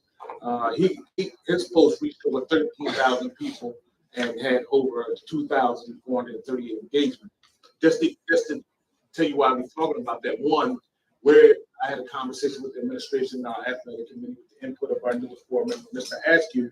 We're going to be looking to compile a database of all of our recent grads and have some constant contact with them to see what they're doing so we can start to highlight and create and increase our alumni pool that can be more into what we'll be doing in Winslow Township. And I just want to put that out there as some of the mechanisms that we're putting in place, if it's okay to increase our alumni population. Thank you, Mr. Thomas. Mr. Askew, I do know that certainly you have experience with the corporate sponsorship. Would you like to add anything to Mr. Thomas's comments? I just believe there are a lot of alumni out there that we need to be in communication. And so by, creating a way in which we can communicate with our alumni, not only brings additional notoriety to what our alumni are doing, but it also brings positive attention to the district as well. Agreed. Thank you, Mr. Askew. Mr. Long? Oh, Ms. Pitts. Yes, It Ms. Evans. sounds like Mr. Askew belongs on the marketing committee, because that sounds like a marketing committee job. It's not tag bit to athletics alone, so I may have to tell you. Well, considering the fact that Mr. Askew has only been on the board for a month and he's already on 3 other committees, let's just give him a little time. Okay? Well, we can talk. Mr. Long? Thank you, Madam President. Public comment. The Winslow Township Board of Education highly values input from citizens and make important decisions that affect the children of our community. We believe in the rights of citizens to observe board meetings, to ensure that all of our citizens have the opportunity to attend school board meetings and offer comment, and to ensure that the board can conduct the important business of the district. We ask that the speakers follow the guidelines for making public comment. The board secretary will recognize those individuals in the audience who wish to make public comment. We would ask that you kindly respect the following procedures. 1, all members of the public attending meetings must treat each other and the board with respect. Please state your name and your town of residence. Madam President, there's no longer a requirement or an obligation to provide an address. Correct. 3, please limit your comments to 4 minutes. 4, submit your questions in the event we're unable to answer your questions here this evening to the Board of Education with your name, address, and telephone number where you can be contacted, and your question will be answered within a reasonable time frame. And lastly, individuals offering citizen comment are not permitted to make personal attacks on any district employee, board member, other testifier, or member of the public. Thank you. Thank you, Mr. Long. Board members, at this time, I'm asking for a motion to approve our into public comments. Peterson for approval to go into public Second. Moved by Ms. Peterson, second by Mr. Shaw. All in favor? Aye. Any nays? Thank you. Ms. Boyle? Respond to all. law. Sorry, Ms. Good evening, everyone. My name is Wanda Law, and I live in Cedarville, New Jersey. I come graciously and with respect to each and every one of you on the board and all the administration that's here tonight. I'm coming and asking questions on behalf as a stakeholder, a grandparent, and an advocate for parents and students in Winslow Township School District. I would like to respectfully ask the board and the administration to please give us an update on the progress made towards the 23-24 school district board goals for our district. I particularly want to address the goals for 2 and number 3, which, as you all graciously at each board meeting, parent engagement and community involvement, basically to sum it down. The reason why I'm asking for 2 and 3 versus 1, because 1 will automatically, realistically become achievable once we achieve 2 and 3. Involving the parents or getting the engagement of the community, which we were talking about the survey earlier, what the parents and what the community want to hear from the survey is specific goals, measurable goals from the results of the survey. And if we post the information, it's not as a bash to the community.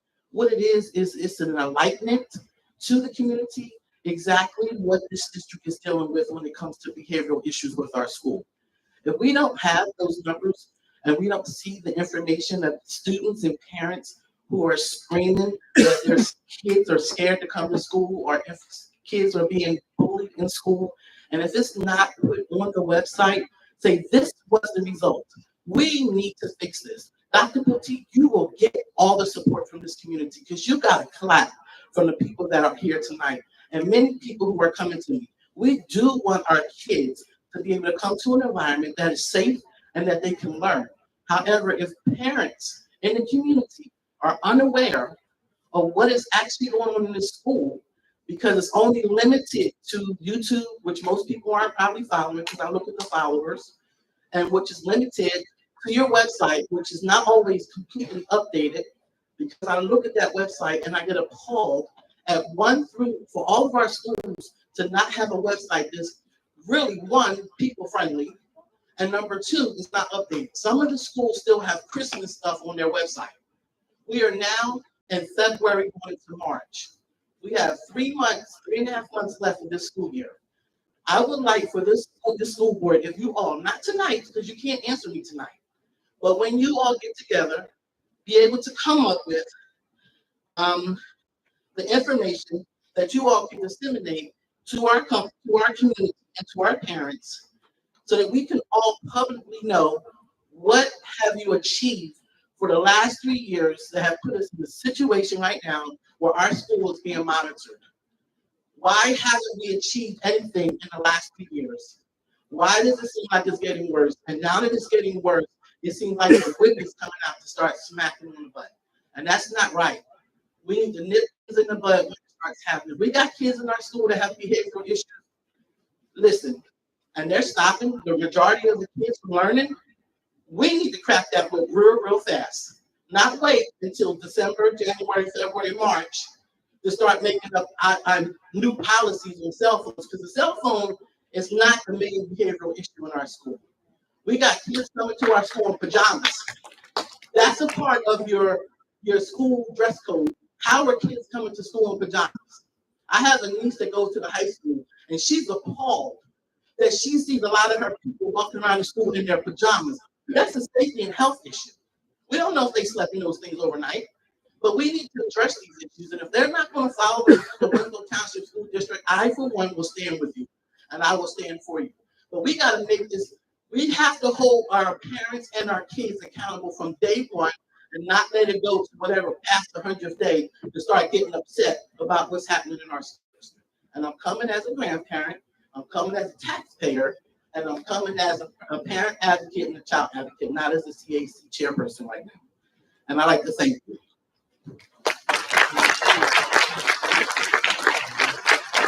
Mr. Claude, I appreciate your support. But I do feel I need to respond to something you said. We have not waited until now to do anything. The building principals have been suspending children, as you well know, the report speaks for themselves. They have been suspending children from day one. They have been meeting with parents from day one.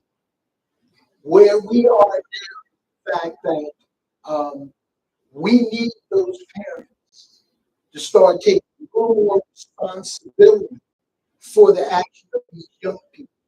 We're at the point now where if you're not going to support the school with actions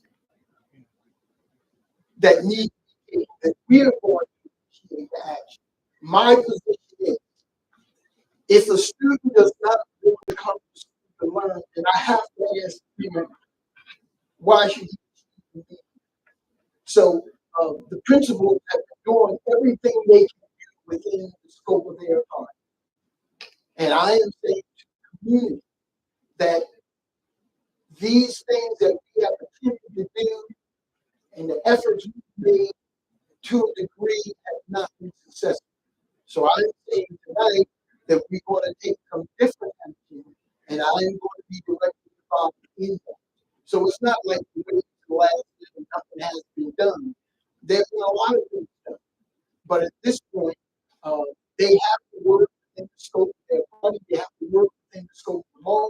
And I am aware of the things they've done, and I will support them.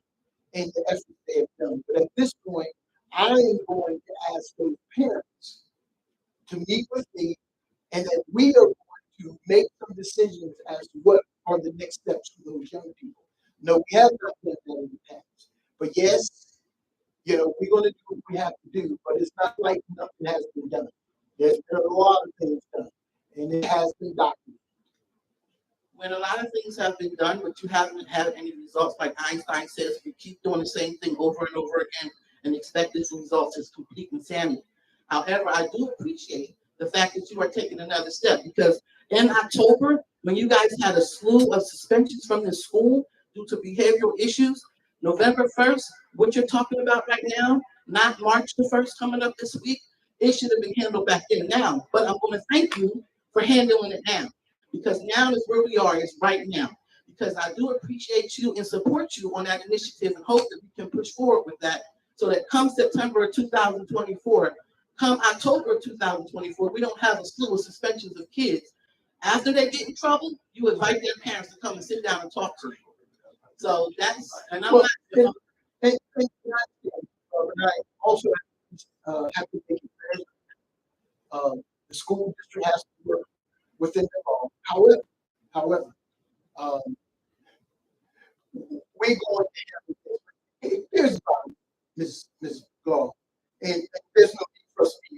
Here's about the parents that we need to address. In most cases, they're we have many activities where parents come and take part in some of the things we've done all year. The bottom line is those whose children are doing these things at school do not participate, do not support, and put us in a situation now where we have to be able to document that we've taken steps 1, 2, 3, and 4. In order for us to go to another level, you have to show proof by law that you've done everything you can before you take that next step. So the bottom line is we're going to do what we have to do, but the responsibility, I don't want you to be, and I, as I said before, I'll take full responsibility for anything that happens in this district that I have control over, but I am not going to take responsibility for the behavior of those children. That's their parents' responsibility, and they are the ones who should be responsible for all those things that show up in these HIV reports. And we're going to hold them accountable for that, whether they come to engagement, whether they come to take advantage of the services we provide, it to be honest. So we have to force their hand to get these children to the point where they value education. If not, then we have to put things in place to make those decisions for them. So I'm at the point where it's not about starting to do something. It's now we're at the point where the parents are going to be held accountable for these actions. We've done everything we could with young people within the scope of our authority, scope of law. But now we're going to have to bring these parents in, and we have to deal with these parents and make sure that they are going to be held accountable. As you well know, in this society today, not only here in Winslow, not only in New Jersey, but across the country, parents are being held accountable for the first time for actions of their children. They have to be held accountable. It's their responsibility. It's beautiful if all the teachers had to do is show up. It would be beautiful. The principal would have to spend half their day on a handful of every day. And that's exactly what I just stated, exactly what you just last stated. And the last comment that I will make, and I will walk away from this microphone, Dr. Poteet, you just stated on this desk, up on that podium tonight, that the last meeting, when you brought up those two the things that are highly important to you, it wasn't spoken upon on this board. Yes. Okay. Now that you brought it up, now you got parents out here listening. More people will be listening. I listen to every board meeting on YouTube if I'm not here presently physically. Okay. So, and I agree with you. So when you say what's important to you is to get the school back on track, we all need to be a part of getting it back on track. Thank you. You and I work together to address this issue. As I said earlier on, I can take support, and we will. But I didn't the administration and now. And Ms. Spencer required progressive discipline and pride of us. And when we go before the state, the actions taken, we have to show proof that we've made these efforts and show the steps taken after. So I understand that we have to go according to law. So as superintendent, I have discretionary decision making that I can do that my building principals do not, and I'm prepared place that put those steps in place to address some of these issues because we're reaching the point where the principals have done everything possible to do at the end. But I do appreciate the importance of we understand. We understand. Chris,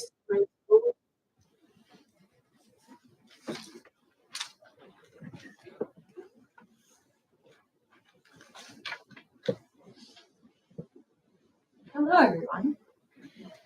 The first thing I want to do is just make an announcement about the high school and make sure that the community knows that the Winslow Township Theater and Drama Club and crew will be presenting Disney's Beauty and the Beast this year on March 21st, 22nd, and 23rd, matinee and evening performance on that Saturday. As well, the Theater Guild is putting together Story Time with Belle, which is an add-on event this year, which will happen prior to the matinee and is geared towards our younger tots, as Dr. Boutine calls them, our young ones.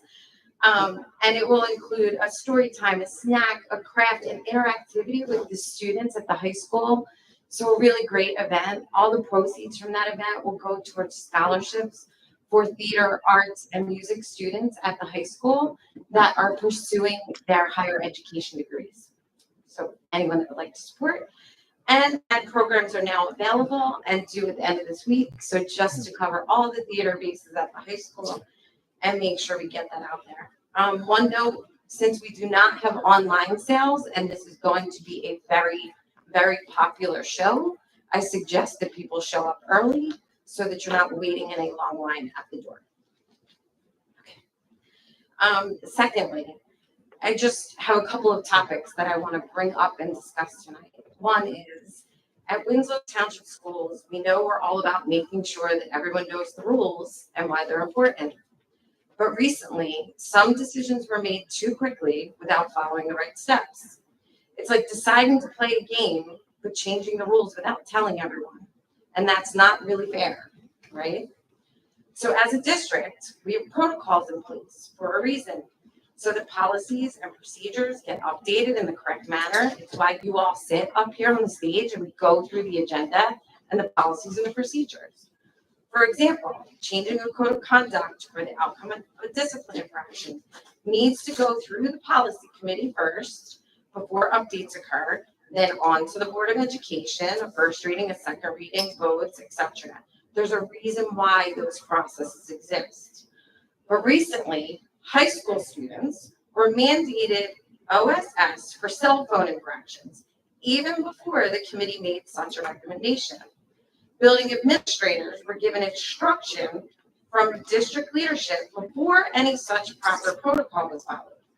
One could say that it was just a timing mistake or an error, but this is not the first instance that we have seen in the community that this has occurred in the last 18 months.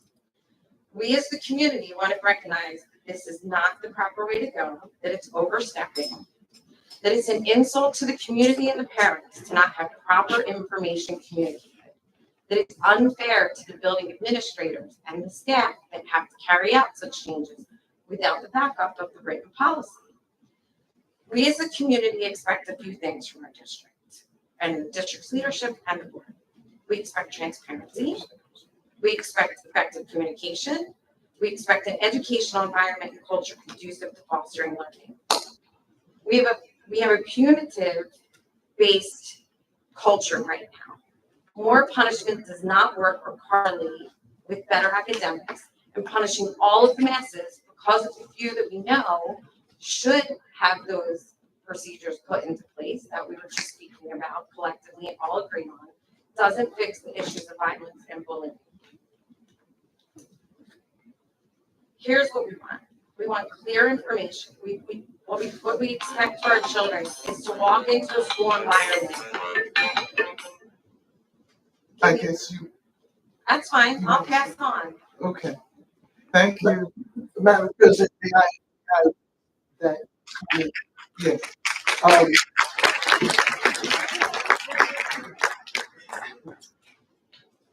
first of all, district leadership identified I am held responsible for that activity. And I admit that I full responsibility in that. This is probably the first time in years I do that has happened. But but you don't have to happen again. But it was my call, I made the decision, and therefore I accept full responsibility. It will not happen again. But I will assure you this. I have been very clear and very clear in every direction I've ever given the parents and the students during my team. And I don't intend to stop. But in this particular case, yes, I did call the administrative people they have to do, and I am responsible. So when you say this, it's me. It's superintendent. I made a mistake. No, I made a decision. The principal carried it out. Here we are, we back to it, we make it right. And I'll, as I said, 2 3 weeks ago, I am responsible for it. However, it is not that happens in this district on a regular basis, nor does it occur annually, and it has never occurred before. So in this thing, members of the board, the action referred to this evening was done by me, and I take full responsibility for it. But it is not something that happens on a regular basis, and I always make sure that it's clear on any action that I have taken and continue to take over the course of this year and for any other years to come. So I think it's good. Only had thought of making a call to me, and it did not fall on standard procedures. And as I said before, I take full responsibility. Thank you. I would just like to respond and thank you for your candor and appreciate that. I would also like to. Yeah, Ms. Benzula, you know, Benzula, you are very familiar with our policy procedure. You can say that if you come up to me, your mic, and if you simply I want to just say wanted to say you. thank you. I appreciate that You're sincerely. welcome. I really do. Good. And I just would also like to say. Oh, you that- also would like to say. 1 second. But we did not time the first person. We said, okay, let her keep speaking, and then we cut this off. So it's okay. But Dr. Petit, I really do appreciate that. Okay. That is very, that is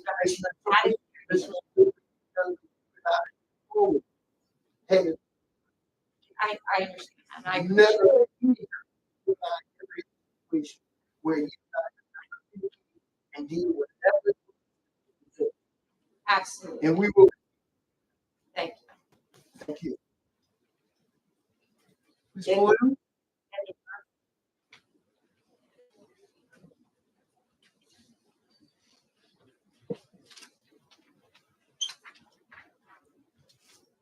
Good evening. I'm Jimmy Murphy, and I live at Florida and Sharport. Excuse me, Ms. Murphy, we really can't. Can you lift the mic up? Okay, so we can hear you. Okay. I'm a current junior at the high school. I'm speaking today on the cell phone policy because as a student who goes here, I see what's happening. And in some cases, we have classes where the computers don't work enough for us to access current resources.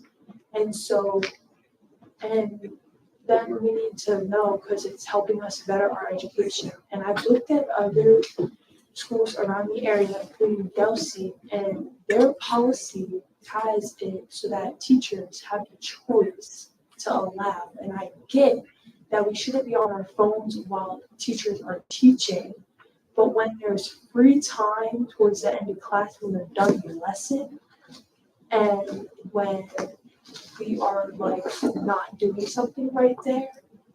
But I don't get why we are suspending students and taking time away from their education rather than using other methods of like punishment for their actions.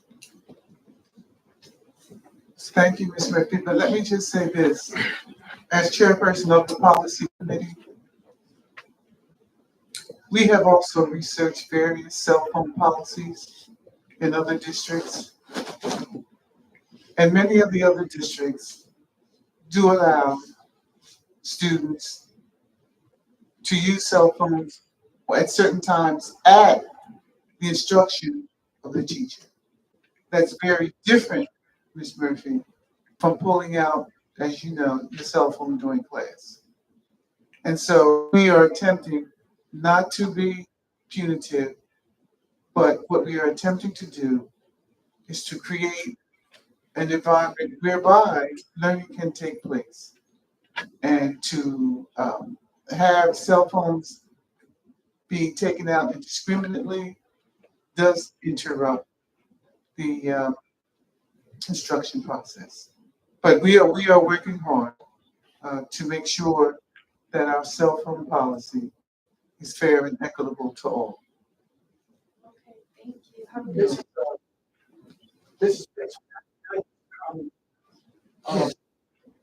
I've always, and that's, I've always said, why don't you, I mean, are you saying that if you make just, we're not, we're not saying that, I mean, Mr. Robinson said about the cafeteria, take from earphones, put your phone in your pocket, put that, go to class. No, you don't got to call the earphones there, you get to class, you got to spend half the time, put your phone away, put this, and then you get to the point where the students become in support. So now the other issue is we have found that cell phone is an option. See, I can't keep telling you what they're doing in the schools, but what we want to have a website for fighting districts. You know what? You have any fight, send them to us so we can put them on the website. If you see an incident, we have cameras all over the building. You see an incident where something is happening in the building, instead of trying to break it up. If it's, let's say, 50 people, 45 with the cell phone video instead of, I mean, we need to have a situation where it's a crime, breaches of state assessments. We can't. So I think, why can't I do this?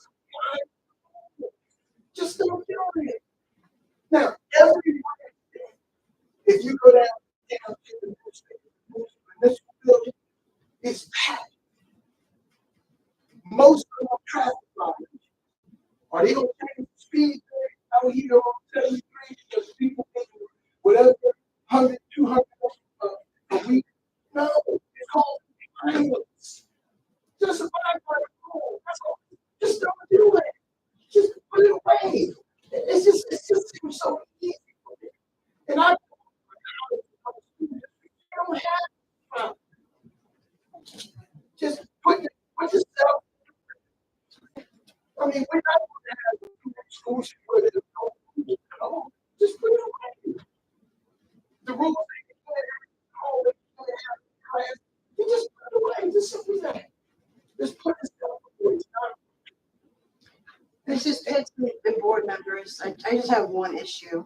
I know we referenced what some of Mrs. Renzulli's comments. I really think we need to let her finish her statement to get the full scope of what she was saying.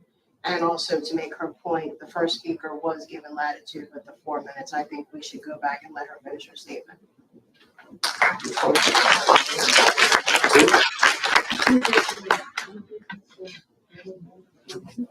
Well, like 7 minutes. But Dr. He was intervening in the sometimes I was trying to take into account. So there's a process, and I know I've talked to Dr. Petit about it, and I understand his need to want to respond while it's fresh.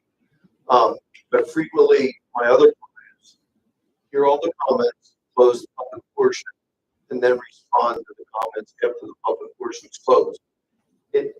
It's difficult to try and time appropriately 4 minutes, 5 minutes. We try to be as fair as possible with everybody on the time, and cutting the time where Dr. Petit is responding to someone, for instance. So it's, I play with those parameters. Right. So.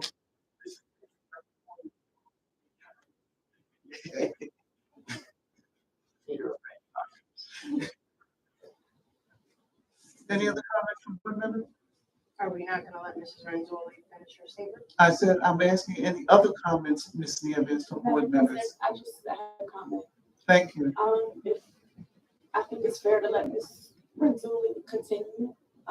I think that all the statements that are made should come with data and numbers of parents, of everything that is being addressed, how many people are asking for this, saying this, because it's kind of difficult to hear all the problems, no solution, but we don't have a number of people. We just had a beautiful serenade from students. Their parents were here, they were engaged. And we're skipping over that, just like we're skipping over the HIV, which, again, yes, we have students with behavior issues and substance abuse issues, which is very serious. So if we're having problems with those students, their parents must be having problems, which means they may not be coming to all the activities that we have because they're dealing with their children who have substance abuse issues. I'm just asking for everybody to speak, but bring numbers. So if it's just 7, then maybe it's not something that we need to spend 20 or 30 minutes on. Maybe we need to spend more time on the children with substance abuse problems in schools. I don't see why we can't have one conversation and not the other. It's great But that we have those we things. keep having this conversation. If it keeps coming up, that means I think that it's something that needs to be Create addressed. events and activities for parents to come to. Bottom line is, some parents can't because they're dealing with that child that has the behavior issue and the substance abuse issue. I mean, I don't know if that's stirring anybody else that our kids are having problems with drugs. But surveys and all that stuff maybe should go on the back burner because we were told that the parent engagement part of the survey was inconclusive because of numbers. And so should these reports without numbers or low numbers. They should not be brought up right now when we have substance abuse issues and behavior issues and weapons and assaults. Not surveys. That conversation needs to at least press pause on. But I agree Ms. Renzulli should have her time. Please provide numbers because that would be helpful. If it's just 5 and a group of friends at coffee, I don't think that's enough to spend 30 minutes. Okay. Thank you, Ms. Thomas. Ms. Renzulli, we will allow as soon as we make sure that there's no other person on the list, then we will entertain your coming up and completing your statements. Ms. Bull, anyone else? Yes, Ms. Miller.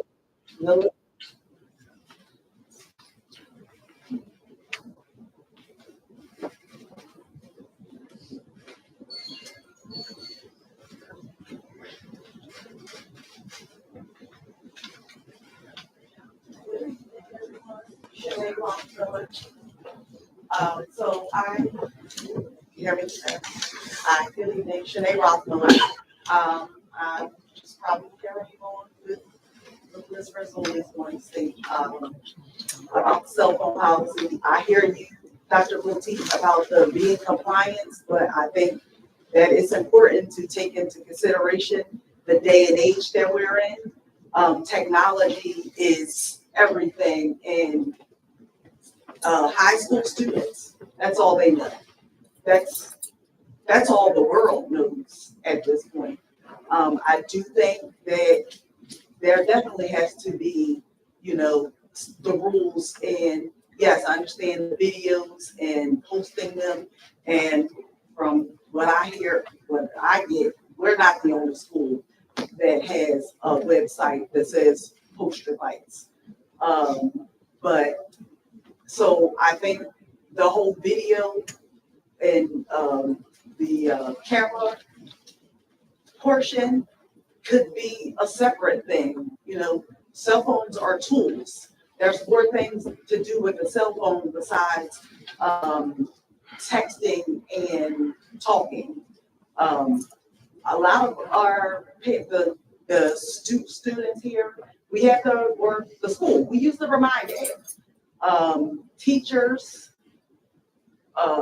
coaches, different things, communicate with parents as well as the students via this Remind app.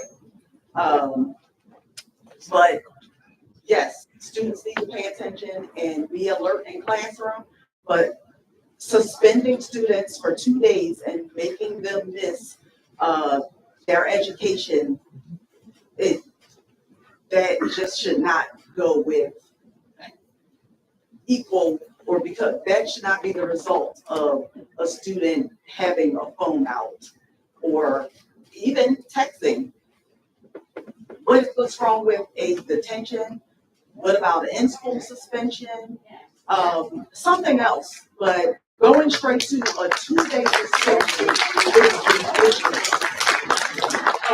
Third strike, my student is not able to participate in prom, graduation, activities. This leads to all these other things, substance abuse, crime in the streets. Yes, it does. Because if my student is not able to not now participating in extracurricular activities, what are they doing now? They have extra time on their hands to go get in trouble. They're not with their track friends or basketball friends, so they're now going to go hang out with the kids that are sitting around doing nothing. You know what they say about idle time. We need to keep our children busy, and these sports are keeping them busy. These extracurricular activities are keeping them busy. So suspending students and they're having to go to college or apply for college and explain why I have a suspension on a policy for a cell phone, that just doesn't make any sense to me. It's just not fair that a student is suspended for fighting can come back to school, fighting, stealing, being disrespectful, comes back to school and gets to participate in all these activities.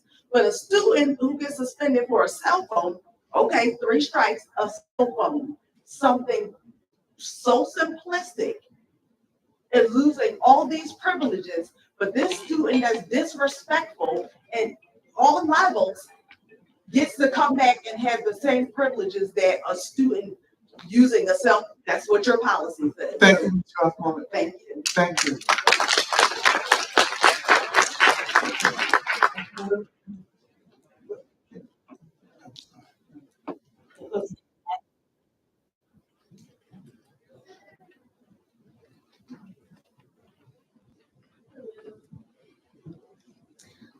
My name is Madison Anderson. I'm a junior at Winslow High School. Hello, Dr. Petit. Sorry. Dr. Petit, last year you were nice enough to visit my classroom, and you asked the entire classroom of students who here has been in the district since preschool. I was the only one who raised my hand. As a lifelong student here at Winslow, I witnessed an unfair balance of consequences and have left many of my classmates in academic careers unfortunate. Something as small as color of the t-shirt and now the use of technology.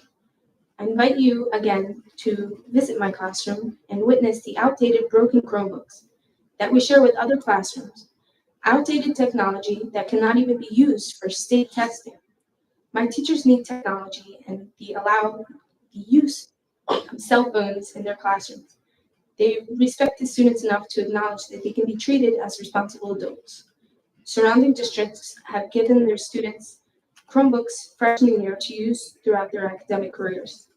Then they gift the Chromebooks to them for college. They are not only invested in their students, but they are sending a message that they are bound for greatness. And we want to prepare them for college. Our district is doing our students a disservice by not providing them technology or access to it. I also did a review on phone and policy district reviews at Delsey, Williamstown High School, Timber Creek, West Deptford, and Hamilton, as well as other districts. These districts give the teachers the discretion to allow cell phones to be used in their individual classrooms, organizations, and access to online support, and a few of other vast advantages. None of these districts punish the offenses as harshly as ours do. The first offense, the teacher takes away the phone in the classroom until the end of the period. Detention is a first line of defense and should be for our college-bound students. If we stop the fight, the cell phone won't be such a problem.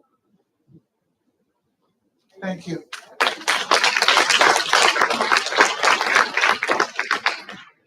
Ms. Boyle, I think those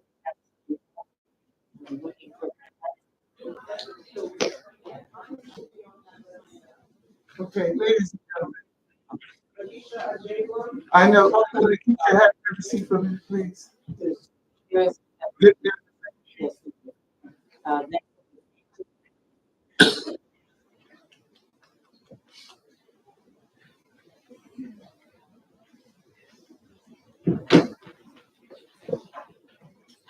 evening, board.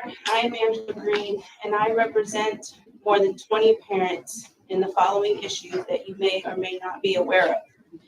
My son was in school 5 when he was pushed down the stairs because he was told he was walking too slow. He was also pushed by this kid into the lockers because he said my son was in his way. Nothing was done with this bully. The bully was returned back to class and told not to do it again. In middle school, my son's life was threatened. The child was in-house suspended and got to play all day in the library. My son told me all of this. In 8th grade, my child's book bag was broken back in October. A report was filed. About 3 weeks ago, I was contacted by the school saying that they were going to begin the investigation. I don't understand why it took more than 4 months to begin an investigation from October. The following statements are from multiple parents that I have talked with. The uncontrolled environment their child was placed in resulted in physical abuse and severe anxiety issues. This intensely noticed changes in a short amount of time. Because of this, the child was removed from the Winslow Township district and placed in homeschooling. Now the child is thriving and happy. Another parent states, in 1st grade, my daughter should not be learning. In 1st grade, my daughter should not be learning what comes after 1 or what comes after 12. They are reteaching pre-K in the middle of the 1st grade year. Another parent states, because my daughter was experiencing anxiety and stress, she is losing hair, and I have a doctor's note to prove it. Another parent states, my kid is scared to go to school or even ride the bus because other children are screaming and throwing chairs and desks and hitting. Another parent states, my 1st grader doesn't even know what CH, SH, or WH words sound like.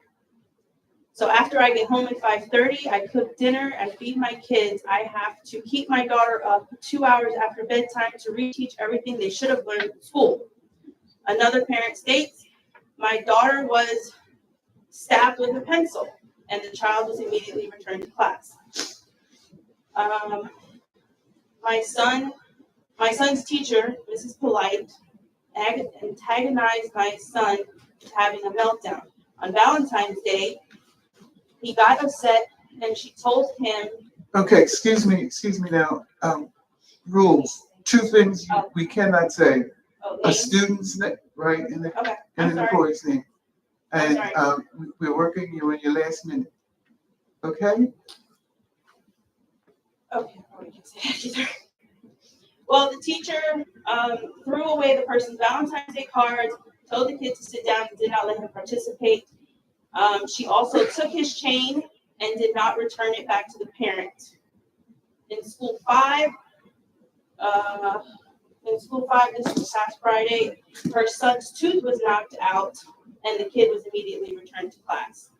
After one parent states, after calling the Board of Education, the assistant superintendent told them that it is unrealistic to think our child should be safe at school. And I will end it there. I do have questions that I can leave a copy for the board to answer. Great. Thank you. Thank you. Ms. Boyle? I didn't get time to say all the numbers. Ms. McClendon?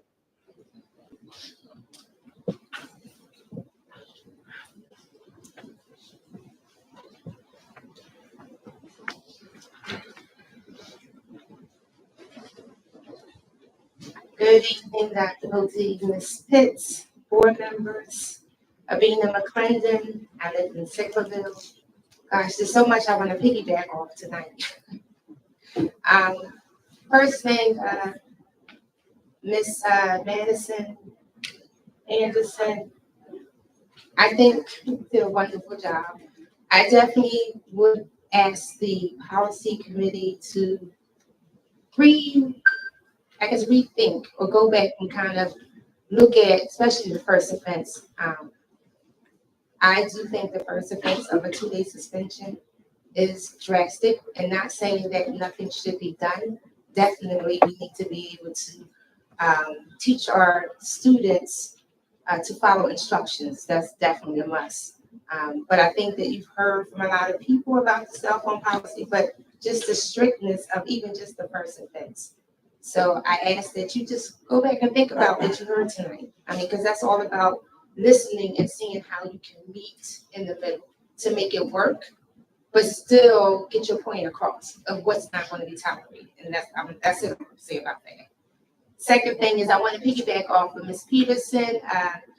Ditto to the high school choir. We had a Black History event on Saturday. We did a documentary on STAMP from the beginning, and the Winslow Township Choir opened up for us, and they were phenomenal. So kudos to them. Mr. Doheny, is always a pleasure working with them. Excellent job.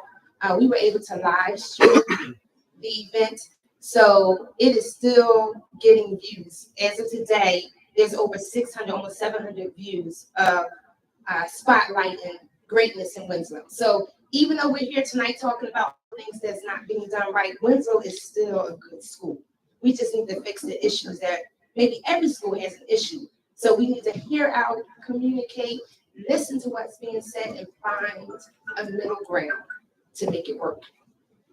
Next thing is Mr. Shaw, I'm gonna piggyback off of you, because when we talked about discipline and behavior issues, I'm thinking back, the first thing I thought about is grassroots. Dr. Boutique, there are a lot of organizations here in Winslow that are impacting our youth lives. We need to fall back on that and see how these particular organizations, based on passing whatever eligibility requirements is required, but see how we can offer assistance. Because as you said, it's not working, whatever's being done.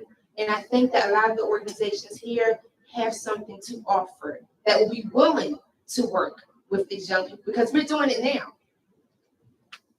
On one point. But we can talk about that. I definitely look at future-wise and vision to that. Lastly, I want to say something to the community. If you have not noticed, we have had children missing in Winslow. You may not be on social media, but within the last 2 months, we've had 3 kids missing. One they just found, but there's still a child that was missing since January 23rd. And this falls right in line with something that we're bringing to Winslow. The ladies of Delta Sigma Theta is doing a human trafficking awareness forum this Saturday, 10:30 at the Winslow Senior Center. We need to educate ourselves on human trafficking to know what it looks like. Meaning that we need to be able to protect our children, know what's happening, how to determine if something is going on, and how to see and know what resources are available.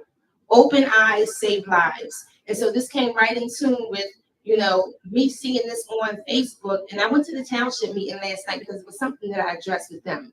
And that is an issue. When the child is missing, that is a red alert. We need to all be together when a child is missing with the community. Last but not least, just want to say that we always say when a child is missing, oh, they just ran away from home. Do you know that traffickers are people that the kids know? So come out Saturday, 10:30, Winslow Senior Center for the Human Trafficking Forum. Our Winslow Police Department will be participating as well as some other organizations. Thank you. Boyle?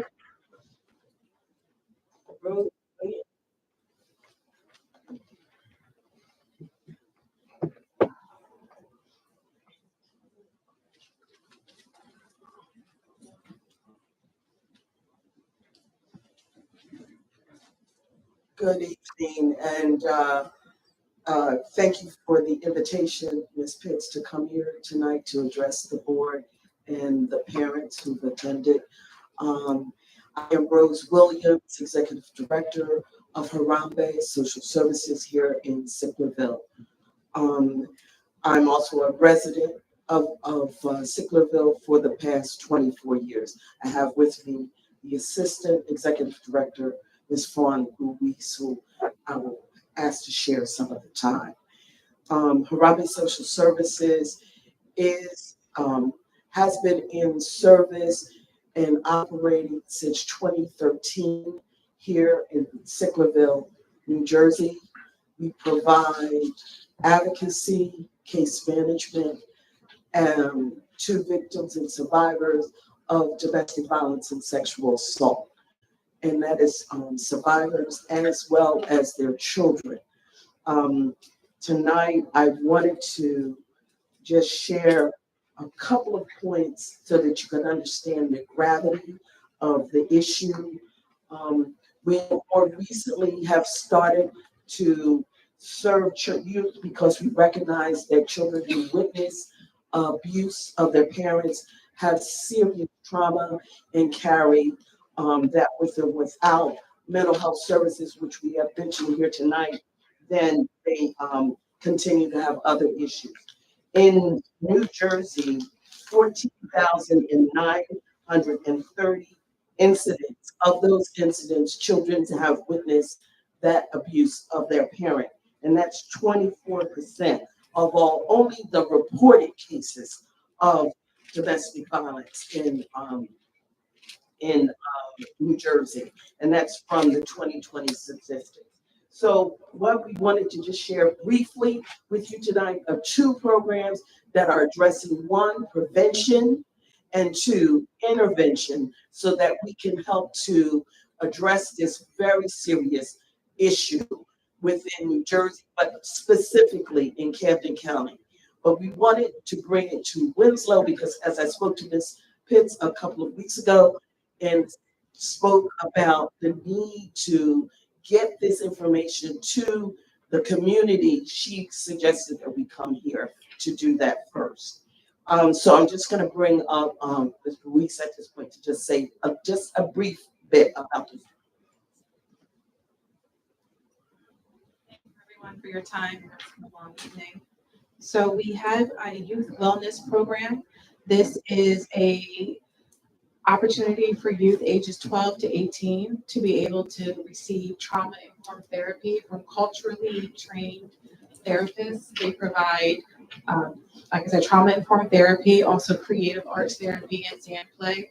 We are able to provide transportation and meals to students who are in need of that, particularly after school and on the weekends.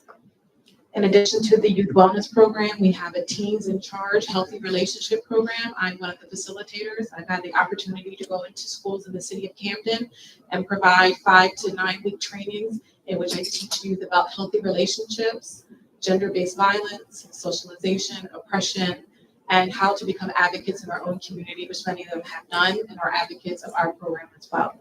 So we're happy to share this information. These are all free services that we can provide to schools and the community and we are looking forward to serving our youth more. Thank you. Thank you. If I have one more minute, not even a minute, just to say that we also have come here to ask you what would be the best way that the board can help us disseminate this information to the community, to the parents, so that they know about this service and that it just doesn't end tonight, those who have been able to come out, but that we can reach all of the parents so that they're aware of the service. And again, it is a free service that is available to them and their children. Well, Ms. Williams, I would venture to say that before you leave, our marketing committee is here. Okay. And you may want to connect with our marketing committee. Ms. Nieves is the chairperson. Mr.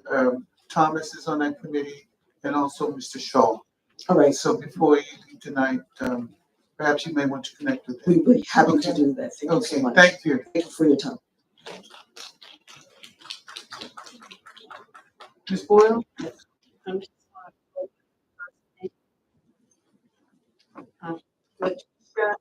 Hey.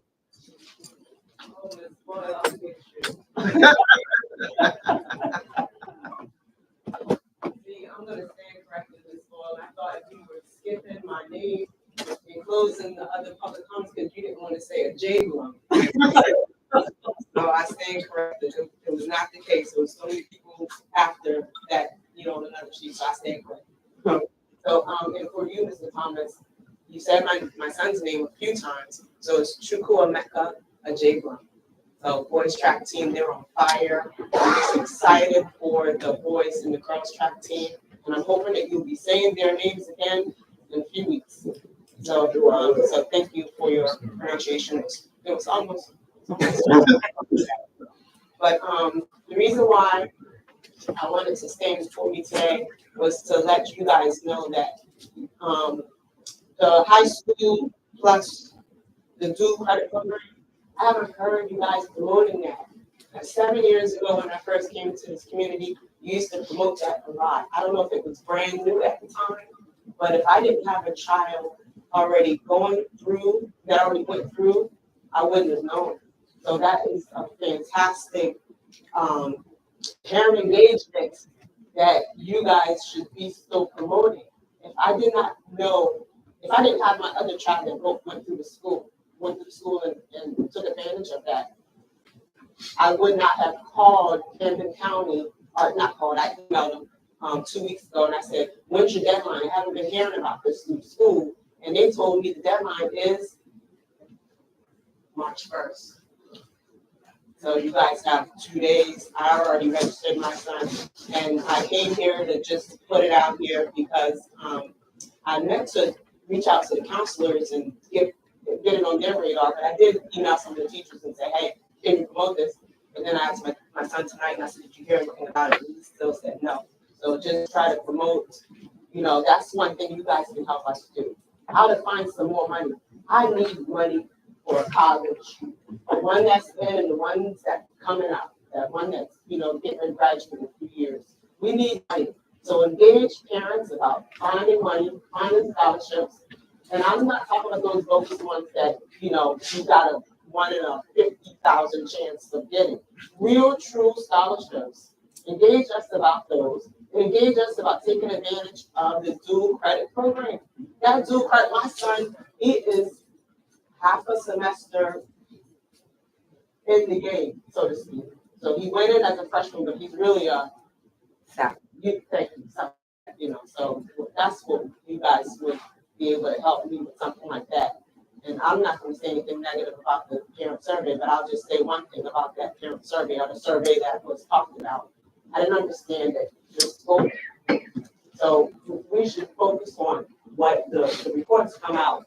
The reports that Mr. Davis reported on in the HIB report, and then move forward with that.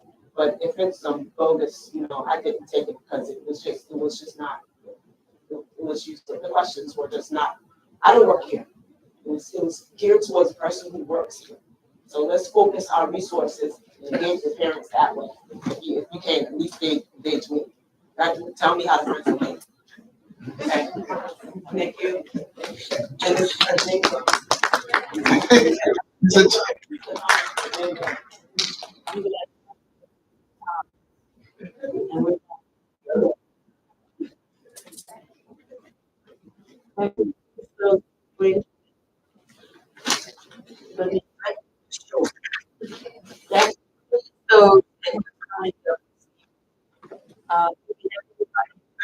Ms. Mazzilli?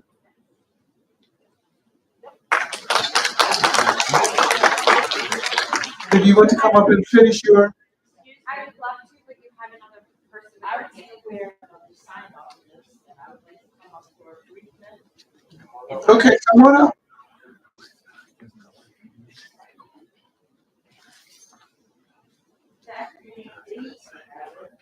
Okay, let's get to the mic so that we can start the clock. Good evening, everyone. My name is Greta Foxworth. I'm sorry, you said, hold it. Greta, like Right. Garbo, Right. Foxworth. Okay. So it's GRETAFOXWORTH.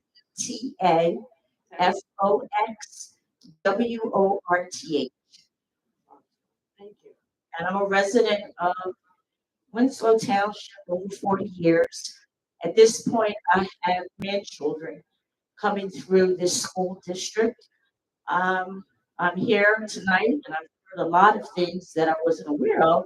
So I'm glad I'm here and I'll be back again. In any regard, I'm here in reference to, of all things, a paper shortage over at school number 1, where the school packets can't be sent out for homework assignments, for there's no paper to print out for classroom work. So I have on the Dujo, this has been 3 weeks now. So I'm a big, first I thought, well, this is an April Fool's joke, but it's not April 1st. But I don't know who addresses that. I don't know what the issue is that paper can't be sent from another school. I don't know what the issue is, but again, I've heard all the tonight about school excellence and the students, completing their work. And then I heard about reviews coming down from school, the state. I've heard a whole bunch of things. But without basic copying paper, how is the teacher going to do their job? That's all I have to say. And I think Winslow Township is a wonderful place to be. I think that Winslow Township schools have produced phenomenal individuals on all different levels, but we're here and we're concerned about the students. I have grandchildren literally from the preschool handicap program up into the high school. So I'm very much concerned. If you hear the name Foxworth, I'm very much invested in what goes on in Winslow. And again, some of this stuff needs to be addressed ASAP. And I'll just have to piggyback real quick on the policy with the cell phones. I get it. It seems like they can't breathe without it. But I think that suspension on the first infraction, not so much. And I'm old school too. I'm in my 60s. So I get that old school mentality, but it doesn't work with these kids. To all the people on the board, especially the teachers that have to deal with some homes that are in denial about what they're sending to the school, I just say ask them to become more involved with their children. And if there's a problem, like we're coming up with resources that I'm not even involved, that I'm not aware of. I think that has to be put out there more. It sounds like some of these parents are needing resources that they don't even know which way to go, which direction to go in to get the help. But thank you for your time.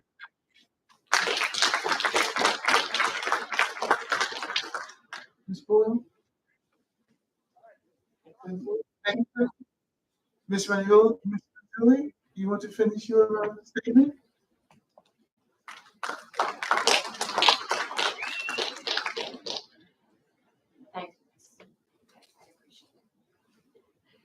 I I just want to say we are all on the same page. I want to start there. We are all in this together, and I truly believe that, and we need to collaborate.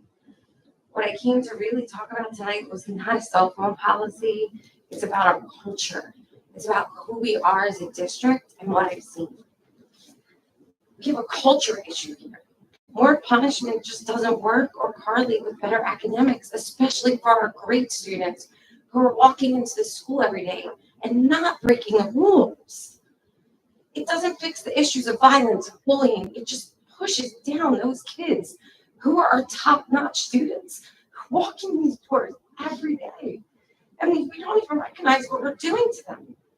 We don't expect for our children to walk into a school environment and culture that's more focused on punishment than praise, that's more focused on retribution and supportive collaboration when they walk in the door. And yet, if you look closely, we're seeing a lot of that. More importantly, the students are feeling a lot of that. And that causes pause. We tried greater, stronger, more punishment route for a long time now. We've gotten progressively deeper into that. But it's just not working for our students. It's ineffective, it's frustrating, and it's breaking our kids down, many of them, instead of building them up. Please poll your student leaders. You have one of them sitting at this group today, and you have a group of them that surround her. And I would never put her on the spot, but mine is one of them, and I would put her on the spot. Go talk to her. Talk to her about what she talks to me about at the end of the day. Because they'll tell you that many days, the first voices that they hear in a school is one that tells them about how to not break the rules versus a good morning or a hello or a how are you. That's just not welcoming, and it doesn't make them excited to learn. So we as parents are all for having rules and structure in place. We appreciate the guidance and the structure that our policy committee puts into place. We know that we have issues where a strong hand needs to be held, and we want to be supportive in those instances where it should be held and trying to find solutions, because we know that that's what keeps our schools running smoothly. But we as a community also think that it's time to rethink how we do that and how we implement that. Because all we all want for our schools is to be places where all students grow together, where we have a positive learning culture, and it's a positive environment for everyone. That's it.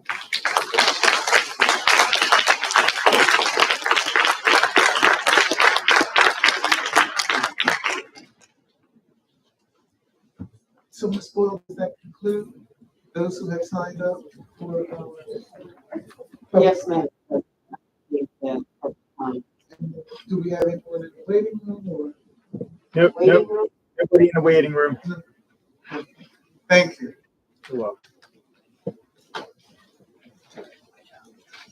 Therefore, at this time, yeah, I'm going to ask for a motion to adjourn. Peterson moved for adjournment. Second. Moved by Ms. Peterson, second by Mr. Shaw. All in favor? Aye. Any nays? Thank you. Moving now, Mr. Long, is that this? Certainly. Any student clearly states that if you have any symptoms of the if that you participate in activity, athletics, prior to graduation. So it's not just someone who volunteers themselves in violence. It refers to everybody. If you are the person that's making assault, violence, and get a prize for it. I just want to claim. Thank you, Dr. Cote. Mr. Long? Thank you, Madam President. There is a need for an executive session this evening. So in accordance with the requirements of the Open Public Meetings Act, we will be adjourning into an executive session on February 28th, 2024 at 9:51 p.m. Of the 9 exceptions, we'll be utilizing number 8 matters relating to evaluation of performance and conditions of employment. And I believe the superintendent intends to review achievement of our goal setting and the responsibilities for reaching and securing those goals. I would expect that may take anywhere from 30 to 40 minutes.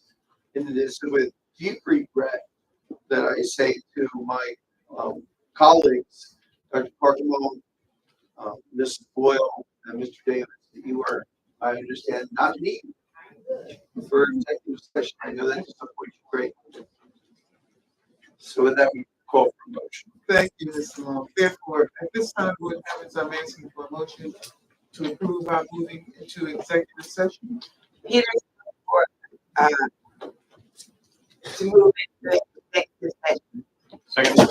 Moved by Ms. Peterson, and second by Mr. Shaw. Roll call, please. Mr. Yes. Ms. Mayor? Yes. Ms. Peterson? Yes. Mr. Shaw? Yes. Ms. Thomas? Mr. Thomas? Yes. And Ms. Yes. Motion carries. Thank you. We are now recessing into executive session.